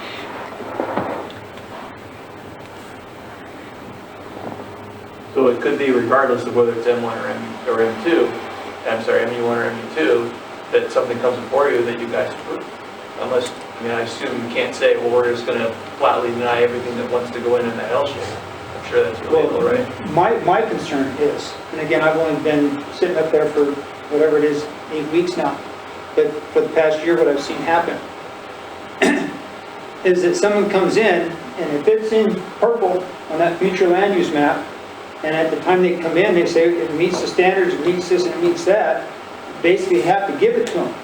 And if it's in one of those purple points right now to the west of where those apartments are now, because we said this is the line we're putting in there, that we basically have to give it to them because it conforms with the future land use map, it meets all their standards and criteria, and then what I'm saying is, down the road, here comes Hutter Bypass and says, well, you know, we've got so much flack from the people here, and we're going to get sued if we do it this way. We're going to need to move it in a little bit. Then what? So 2 points. One, you're right about if something moves, that would be a problem. But regardless, if somebody applies, whether to the left of Donna's line or the right of Donna's line, it still goes before planning and zoning. It still goes before city council. We're not, that line of depth, it's not a line of depth. We're not saying we're not going to not approve anything to the left of that line. There's, right, Donna? I mean, I'm reading your text amendment right here. It's still going to go through by a zoning development agreement or by a planned use development, and in other words, you're still going to see the cases. We're not turning the spigot off. But that's for MU2, correct? MU1. No, it's for both. It's just MU2. Just MU2. It's just MU2. It's just MU2. It's just MU2. Right, but my point is, we're not telling them they can't develop. Right. But if they come in and say it's MU1, my concern is that they're going to go, it's MU1, okay, doesn't say we need any type of development agreement or PUD. Okay, understand. You see what I'm saying? Yeah, that's a good point, but I just want to articulate that we're not turning the spigot off. Somebody could hypothetically put a Walmart or whatever. That's really what I'm asking for is here, is that, for lack of a better term, that the discretion be with the planning and the council, and that we aren't forced because of the criteria and the standards and the map, to where we almost have to say, well, you know, it probably doesn't fit real well, but, you know, here's what it says on the map and here's what it says on the text. If we don't give it to them, we risk them threatening to and/or suing us. But that part doesn't change, unless I'm misunderstanding. That part doesn't change. We still are going to have standard criteria. You're going to still have things that you have to evaluate to approve, and they still can apply for this, whether it's to the left or whether it's on the right. It's on the line. So, I guess, can I go with this legal situation here? Someone comes in, says we meet standards, we meet the criteria, it's in that little slot next to those apartments there to the east of Donna's line, and can we say, well, you know, at this point in time, we look at it and we just don't know what's happening yet, so we're going to deny it? That's too vague. First of all, you have a zone map amendment and potentially an amendment to the comp plan. That's going to come first. Wholly separate from what their project might be coming forward later. We've asked them at this point when they come forward for a zone map amendment to give us some indication of what they intend to do with the property so you guys can make an informed decision. So you're evaluating at the time of the zone map amendment, is this consistent with what's on the future land use map? That's where the future land use map comes into play, right? And they would You're not evaluating their project at the time they come forward. Okay, so let me, using that, if they come in and say, we're just asking for a zone map amendment to mixed use, and here's what mixed use allows, would we be able to say, well, you know, based on what we see happening and our lack of certainty about what's happening with the Hutter bypass at this point, we feel we should deny your zone map amendment at this time. Or you grant it with a zoning development agreement. Okay, but do we have the ability to, okay, I get, we don't how would you, if you don't know what they're going to do yet, you're just looking at the zone, how would you then say, well, here's the agreement, you can only do this with it? Is that what you're saying?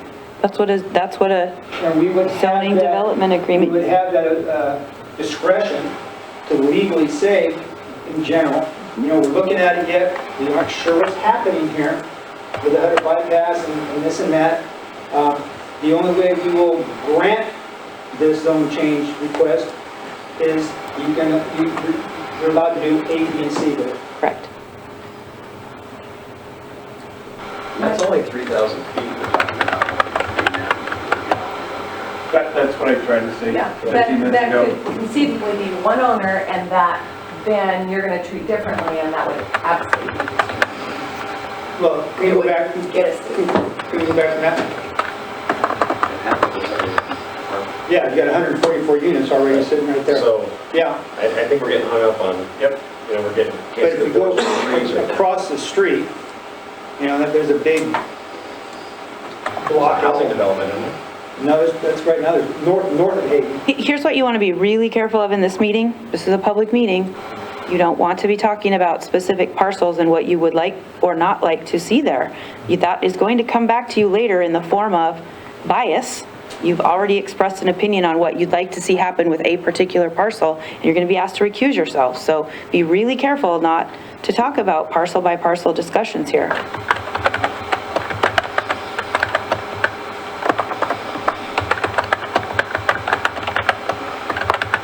And what you're typing, Donna, right now, that's not considered spot zoning?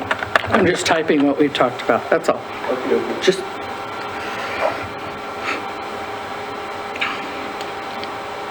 But is it spot zoning? You're doing a future land use map, not actually spot zoning, but it is treating a parcel or more differently. so my question is, this is my question for you. Yep. John Q. Public comes walking in the door and he says, I really like the concept of mixed use. I want to do something on my property that allows me the ability to have a mixture of commercial and residential uses on my property, and I would like to have a mixed use zone designation. And staff would have a pre-development meeting, and we'd talk to them, and we'd identify that there are various ways to get to mixed use. They bring their proposal forward, and they want to have a mixed-use zone designation. And at the time that they bring it forward, council or planning and zoning would say, hey, you know, your proposal is for mixed use, and you're talking about a whatever project you're talking about doing. And in order to facilitate that project, we really think you need to enter into either a zoning development agreement, Zach's done that before, or maybe it makes better sense for you to do a planned unit development. You can contribute your 10% area to the schools because they desperately need locations for new schools. I don't know, something, you know, and that'll give you a minuscule density bonus in a planned unit development. Then council or planning and zoning says, you know, we really think that this is great, but, you know, they have an awesome project, but we really think that it's kind of meets the requirements of a zoning development agreement or a planned unit development. They put that in their written recommendation to city council. You don't need an MU1 or an MU2 because you've already addressed it. Yep. That is 100% correct. You don't differentiate anywhere across the spectrum, comes to council, say planning and zoning doesn't do a recommendation for a zoning development agreement or a planned unit development. Council looks at it and says, wow, you know, I just don't feel comfortable. I feel really concerned. I think that I need to have a better handle on how this is developing. I'm concerned about the number of cars that are going to be hitting Hayden, are going to be hitting Prairie, and I need them to go back and reevaluate, do a transportation analysis so I can kind of, you know, see where this is all going. They do a transportation analysis and they decide that they need to have some additional mitigation over and above their impact impact fees in order to meet the number of proposed whatevers that they're going to have, wherever they're going to have it. City Council goes, well, we really think we would like to require, I don't know, you enter into a zoning development agreement, and they say, oh, yeah, maybe. But because it wasn't a recommendation of the Planning and Zoning Commission, they would have to do a second public hearing. Is that correct? That's correct. So they'd have to do a second public hearing saying, okay, in order to move this forward, we're requesting that the applicant enter into a zoning development agreement or a planning unit development or whatever we're requesting them to do. And then they have another public hearing and they make a decision based on their requirements in order to facilitate the development of this mixed-use parcel. Again, still don't need an MU1 or an MU2, is that correct? Correct. Okay, just thought I'd throw that out at everybody. Well, and That I is the think your process they have hypothetical today. Your hypothetical is very well thought out. And the other piece of that is if council substantially changes what they want from what was recommended by planning and zoning, it goes back to planning and zoning. Right. And then planning and zoning comes hears back it through as the public process hearing again. and it comes back through the Yeah. process again. Yeah. So am I hearing in a very roundabout way that we can accomplish what I think city council wants without any of this zone text amendment? Can.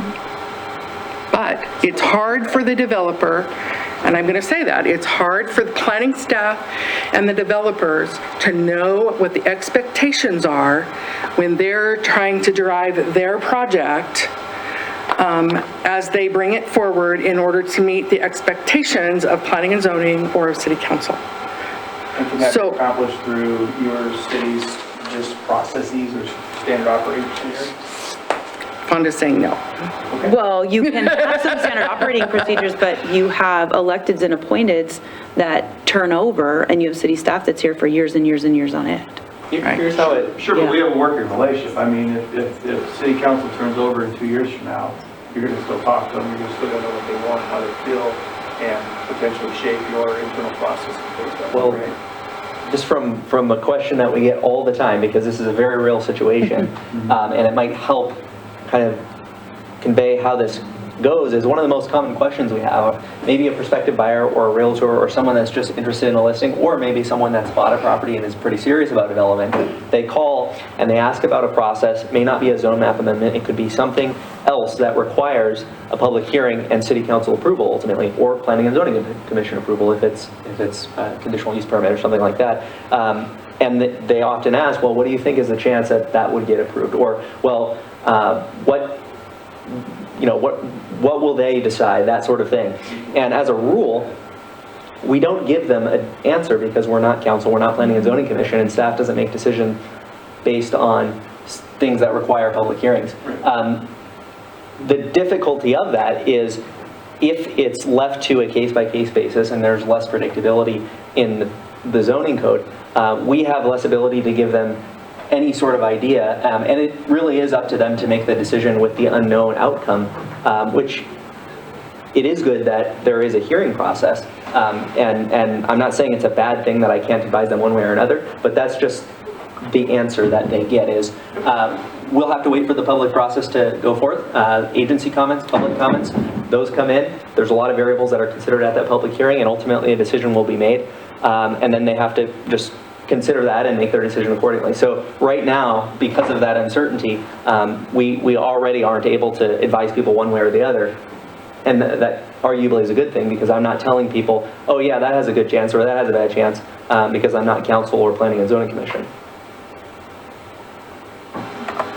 but isn't that's why we're doing this text amendment to give them some clarity in some way, and that's why we also did design standards so that they kind of know what they can drop that back. So we can talk about this is the next council can come in and it could be paid right over with all the development we could possibly have. So it's better to put it in this text so we kind of, because you're trying to give them some continuity 10 and 15 years out. I think all I'm really trying to do here, and I said it again, I'll say it again, I guess, is to give both of us, commission and council, and it kind of gets back to what we said earlier about in 2018, we had no idea what's happening now and what's going to happen in the future. And so although you do want to have some framework to work by, heck, people keep pouring in here and who knows what could be going on, that I would like to find some way to give both of our entities the ability to look at the situation at the time. And not be what I feel right now is we're very locked in, and we have to have very, very specific data-driven reasons, more so than just saying, we're looking at it right now, we're not sure about what's going to happen here. We don't know because we probably really don't. We might not know if someone comes to do something. And I think that's a legitimate, but we can't show definite data, here's what, type of thing. But to give both of us the ability to say, at this point in time, and I saw it happen in Post Falls just the other night. Someone wanted, I think it was an annexation, but they basically said, it's a good plan, we like it, but this point in time, it just doesn't fit. So they denied it. And for us to have that ability without having the threat of litigation. It's a different standard, and annexation is a I know. But it's just, I understand that, but it's just that ability to be able to look at something and look at the situation as it is that day, that time period, and not be locked in with the threat of potential litigation if we deny it. And so that's kind of what I'm looking at. Well, I think the council, we all, in the planning commission, we like this MU1 and MU2.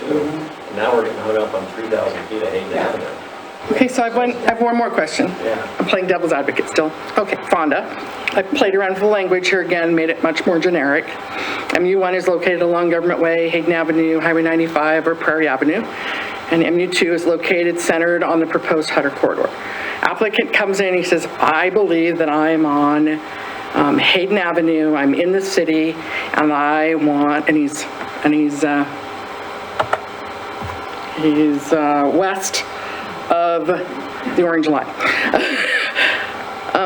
And he comes forward and he says, I'm on Hayden Avenue, and I believe that I've met the constraints of MU1. I'm asking for an MU1. And let's just say it's like right there. Let's just say that. Somewhere on Hayden Avenue, right there next, close to Hutter, right? He comes forward, planning and zoning says, this is really closer to the Hutter corridor. We really think that you're in the Hutter corridor, and we believe that this shouldn't be an MU1 zone map amendment. We think that it should really be an MU2. So they recommend that it changes. Their recommendation to City Council is it changes, and by then we'll have a second public hearing to City Council. And City Council agrees with Planning and Zoning's recommendation that it should be an MU2. Does it need to go back for a second public hearing since it changed the zone from what it was originally proposed as to the second public hearing that City Council heard? So it comes in as an application for MU1. Planning and Zoning recommends it be MU2, sends it on to Council. Council approves it as MU2. And applicant's rights at that point is to file a request for reconsideration with Council to say that somewhere along the line the decision making was arbitrary and capricious and not made on proper findings. They procedurally have to do the request for reconsideration. If they don't like the outcome of that is an exact case of a petition for judicial review in front of district court to say action of the appointeds and the electeds was arbitrary and capricious, and there are not solid findings to justify the decision. Not that is right, that's just their process. That's just part of the process. That's just part of the process. Just like a hearing with Planning and Zoning and a hearing with City Council, the request for reconsideration, that's just their next. That's all. And their next recourse that's possible. In Idaho Code, under the Local Land Use Planning Act. And once a judge makes a decision, they don't have any other solution. On a petition for judicial review will likely come back then for another round with some direction from the court. Right. So if the court says, yes, I find that, now I will say the court will defer to the decision making of the administrative body as long as there's proper findings. But if the court finds arbitrary and capricious, it's coming back through again. How often does that ever happen with a Hayden applicant? I don't know about Hayden, but we've had one pending right now. We've had at least one since I've been here. And how many years have you been here? 24. So maybe a different way to skin the cat. Can we update the standards of approval such that it's not capricious, that it's part of our plan, that solves this instead of trying to stick to definitions in order to, is there any way to write that in? The standards of approval talk about the comprehensive plan. The comprehensive plan clearly talks about Hutter and Chapter 4's land use chapter, and whether Hutter is in or not in, that's part of the conversation in the land use chapter. And then the standards of approval also talk about zoning, and does it meet the zoning's intent and purpose? I'm not sure what other standard of approval you want. It also allows for additional studies, and, you know, so I'm not sure what other standard. I was just trying to say if you could draw something out of the comp plan that gave a little more specificity to, or that way we're not doing the, you know, what it's talking about is just, yeah, check, check, check kind of thing. If there was a way for us to legally, you know, include that and articulate that in our decision, that would hypothetically protect the city against something capricious or untrue. So zoning map amendments aren't just about future land use maps, they're also about the goals and policies in the comprehensive plan. And so that's what you'd kind of use as their findings, is whether or not it met those or didn't meet those. Les Fonda has What something else.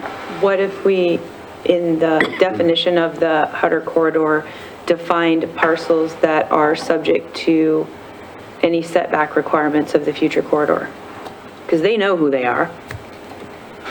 If they're already annexed, they know who they are. Yeah, if they're annexed. If they're not annexed, they don't. But there are parcels that are already subject to a 300-foot Or long, right-of-way setback. So these are, down here, they're all subject to that by their annexation agreements. This property was annexed prior to that. Okay. So they don't have So they that don't same have that yet. setback. Although they don't have. They're not purple. Purple. They have a little purple right down here. Little piece of One purple. little piece, yeah. Good thought. It takes away that arbitrary and capricious claim because they're already defined. You're in the right of way. And that's why I think there's some, I understand the concern about the Hutter bypass moving, but ITD's already done a lot of work to get those setbacks in place and purchase those easements. I don't see the location of the right-of-way, some of them. I don't see the right-of-way drastically changing based on the amount of work they've already done. But that's just, I mean, purely my own opinion, I don't know. I'm not following their work.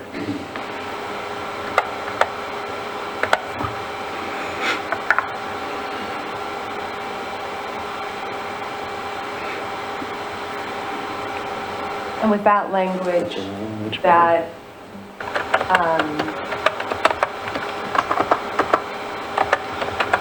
makes it obvious, as in this is the line drawn date-wise, that it's centered on.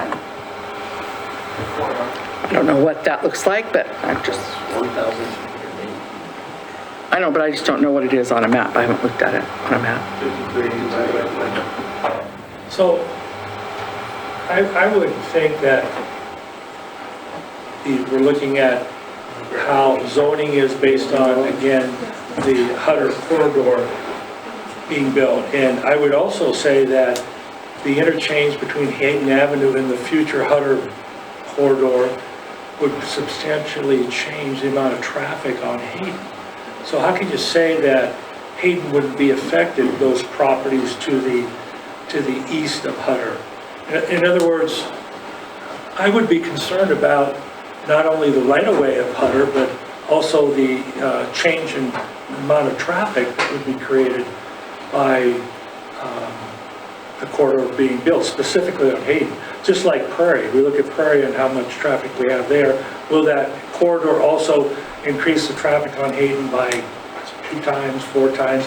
And will that have an effect on what could be built or should be built on that quarter mile of Hayden Avenue that we're concerned? In other words, I'm thinking about the corridor has more effect on not just this 300 feet of right-of-way, but it goes beyond that. And is that something we should consider? That's what I was saying earlier, I was like, can't we tie it to something else besides the one anchor point? Can't we have multiple anchor points? That would be another one, wouldn't it? Wouldn't this quarter mile be another anchor point? Couldn't we just put in enough anchor points till we were happy with it? I'm asking, I'm not. And do we have to do it tonight? I mean, are we out of time? Or?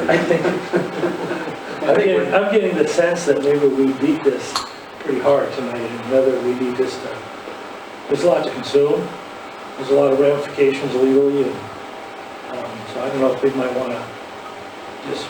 I mean, I think it's important. I'd stay till midnight if we needed to, or do it another day. But I don't want to just, oh, it's time to go, and then we have all these headaches because we didn't address it at the time. Yeah, I agree. We're only Can we hanging up move on forward that one with little the- corridor there. Well, I think we're all in agreement that NV2 is a good idea, send it on the Hutter corridor, and get hung up on the small little section of Hayden. That could be, but I thought we were talking about more of the orange line. I thought we were talking about a much bigger chunk. Well, no, but we're only talking Don, about... can you put that slide Joe low so your line of We're depth talking about is mixed use, accurate? we're talking No, about... yeah, I get that. I get that. But what I'm saying is when we walk in the room, the orange line, I wasn't the only one who thought that the orange line meant something. Right. So I'm just saying, let's get some multiple anchor points so that we can legally. But it won't mean anything after tonight, because we've taken that arbitrary orange line and replaced it with the Hutter corridor. So hypothetically, if we would have done this, and correct me if I'm wrong, what the language is tonight, we've now got our little line of depth there, the orange line can go away. It never needs to be talked about again. Correct. The orange line was strictly there to try to figure out how to hone in and answer Councilmember Dupree's question about how do we get the verbiage to match the Like that's what I'm perception saying of what is- we're talking about for MU2. I like the orange line. I don't want to see the orange line go away. I'd like to see the orange line. I'd like to see the orange line be a bigger buffer. I'd like to be able to say, hey, you know, we can't afford to maintain the roads, the police, the fire, the so on and so forth. And so we're going to put in some things, some language that will extend this beyond 300 feet to the orange line because of anchor point A, anchor point B, anchor point C, so that we don't get sued, but so that we can also, yeah. Well, one thing that's popping out to me that's unique about the L that's not unique about any of the other parcels is that it's contiguous with the Hutter corridor. So rather than a distance or some sort of delineation by parcel, why not just say, I'm asking, property that is designated on the future land use map, mixed use, contiguous with the Hutter corridor, because that would take care of the L-shaped piece. The only one that I see that I would exclude west of the orange line is the one on the south on Prairie, because that's not right. But everything else that we were talking about, including the L shape, would be covered, and it seems like that's less arbitrary than other things we've talked about. Is the L shape going to be an exit? Well, this is where I'm going right here. Yeah. Let's say this stays the same, and this is, I'm assuming, a major on-off intersection. It's going to, am I correct in that assumption? Prairie Avenue will probably be one of their Gas stations. their larger, how much space for, whatever it is, Off-ramps. on and off ramps will that take? Will it, we're talking about a quarter mile, I guess. We have the apartments here already, so that's an issue. But how much of this space in here is going to be taken for, whatever their form of on and off ramps are going to be? And I think some things we don't have to legislate. Because the developers understand that there's going to be an interchange on that intersection. Right. And they don't want to build their Starbucks and their nail salons and their townhouses where there is a threat of that being taken out because of an interchange. They don't want to do that. We don't have to legislate this and this because there's going to be an interchange there. We don't have to. They know that. But getting back to Zach's suggestion, I think, again, that I like that. Let's just put that, I think Zach's word contiguous makes perfect sense. Yeah, that's, instead of, So what was the other one? That's a fancy word. Just added the word contiguous to the Hutter corridor. Any property that is designated as mixed use on the future land use map, contiguous with the Hutter corridor. Because then it addresses anything that we see on the map now, which is separate from zoning, that has nothing but mixed use between, it's contiguous with that Hutter corridor. There's not an intervening zone. And then it doesn't discriminate by parcel, doesn't discriminate by distance.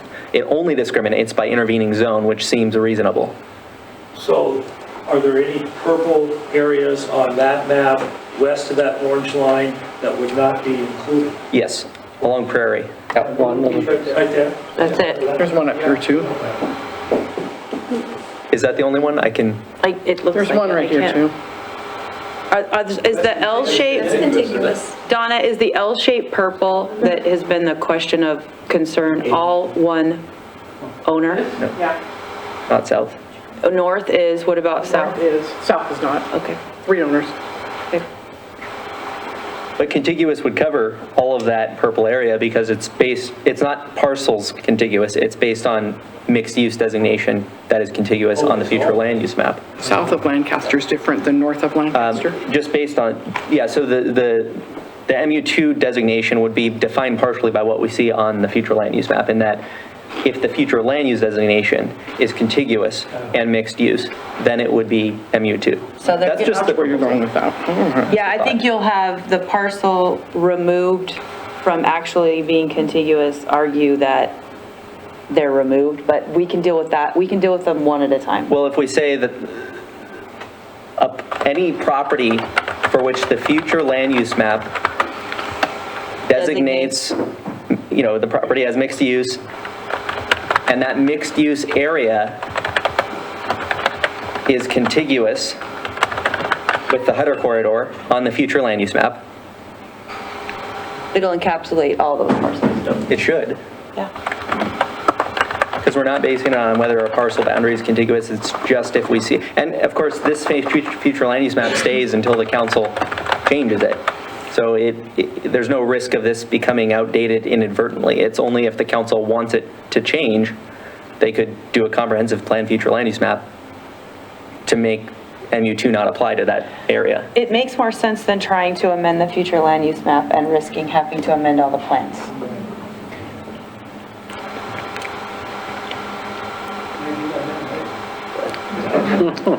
We don't have to. I'll donate my salary. Your $12.50. Is that what you get? Now you get served. Do the rest of it. I like it. Donna, do you have what you need from us to chew on this then, relative to what we came into the meeting with and make a decision, so that at a future planning and zoning meeting, we can have something that is 99% there that we can recommend the city council approval of? I think that if you guys are all comfortable with this language and you're comfortable with the rest of the items under the particular code text amendment, that we can, council will give us some direction potentially soon. And then the next time it would come back to you would be probably a public hearing. I mean, personally, I prefer what you came in with, but if the group wants this, I'm totally flexible. Need direction, that's what I'm standing here for. I just want to make sure that we're not leaving you, if you call this soup, you're not left. No, that's why I wanted We to, didn't give you what you that's wanted. why I was typing up here. The clerk has a clarification or has a question. I just wanted to clarify, because you had said that the council was going to give direction potentially tomorrow. That's not on the agenda for tomorrow, so can they give direction tonight to go forward with the public hearing? Or do they have to have that discussion at a meeting?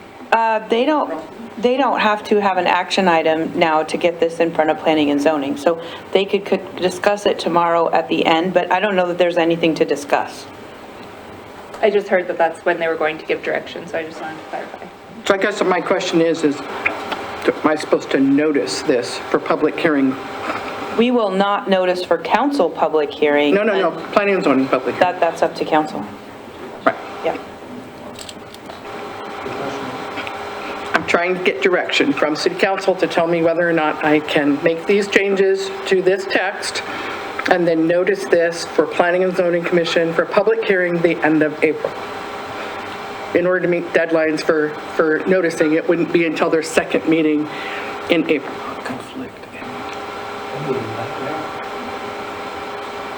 We have to make a motion and No action. Just kind of nod. nod, give me direction, that's what I'm hunting. Okay. Donna, anything else we need to discuss before we move on to reports? One point that may be worth mentioning is Hayden Avenue, if we do make the change to MU2, then maybe a clarification, portions of Hayden Avenue not designated MU2. I was going to help clean that up later and say after Hayden Avenue, we should do a paren that says with the exception of any parcels located within the description of MU2.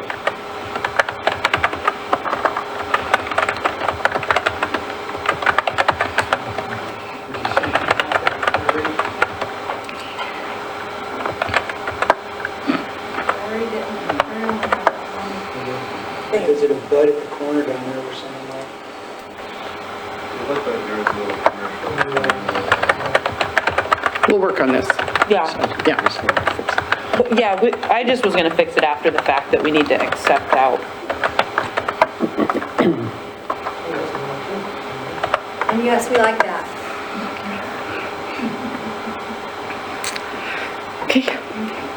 I did want to note for the Planning and Zoning Commission that City Council did give direction that we noticed to add a second public hearing in for zone map amendments. And I have those proposed text amendments on the table for you. That public hearing has been noticed and it'll be heard the first meeting in April. That's all I have.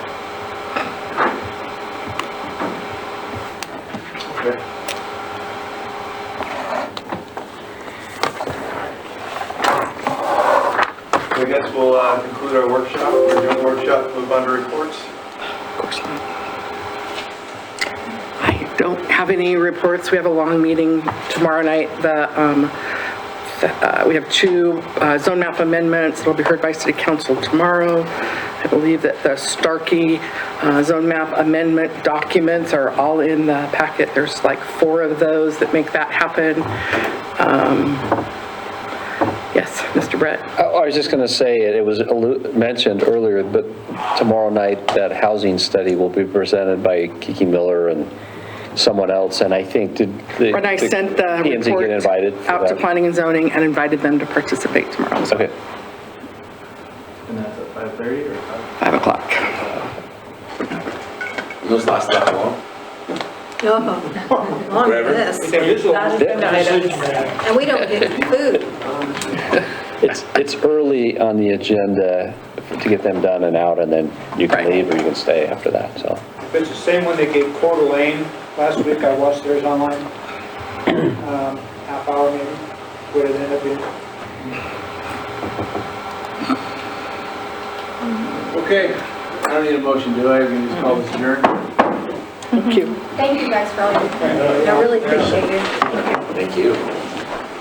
And then tomorrow night. Okay, Abby, how do I save You're this? also going to have discussion about Because it won't let me. mayor and all that. Is that good? It's all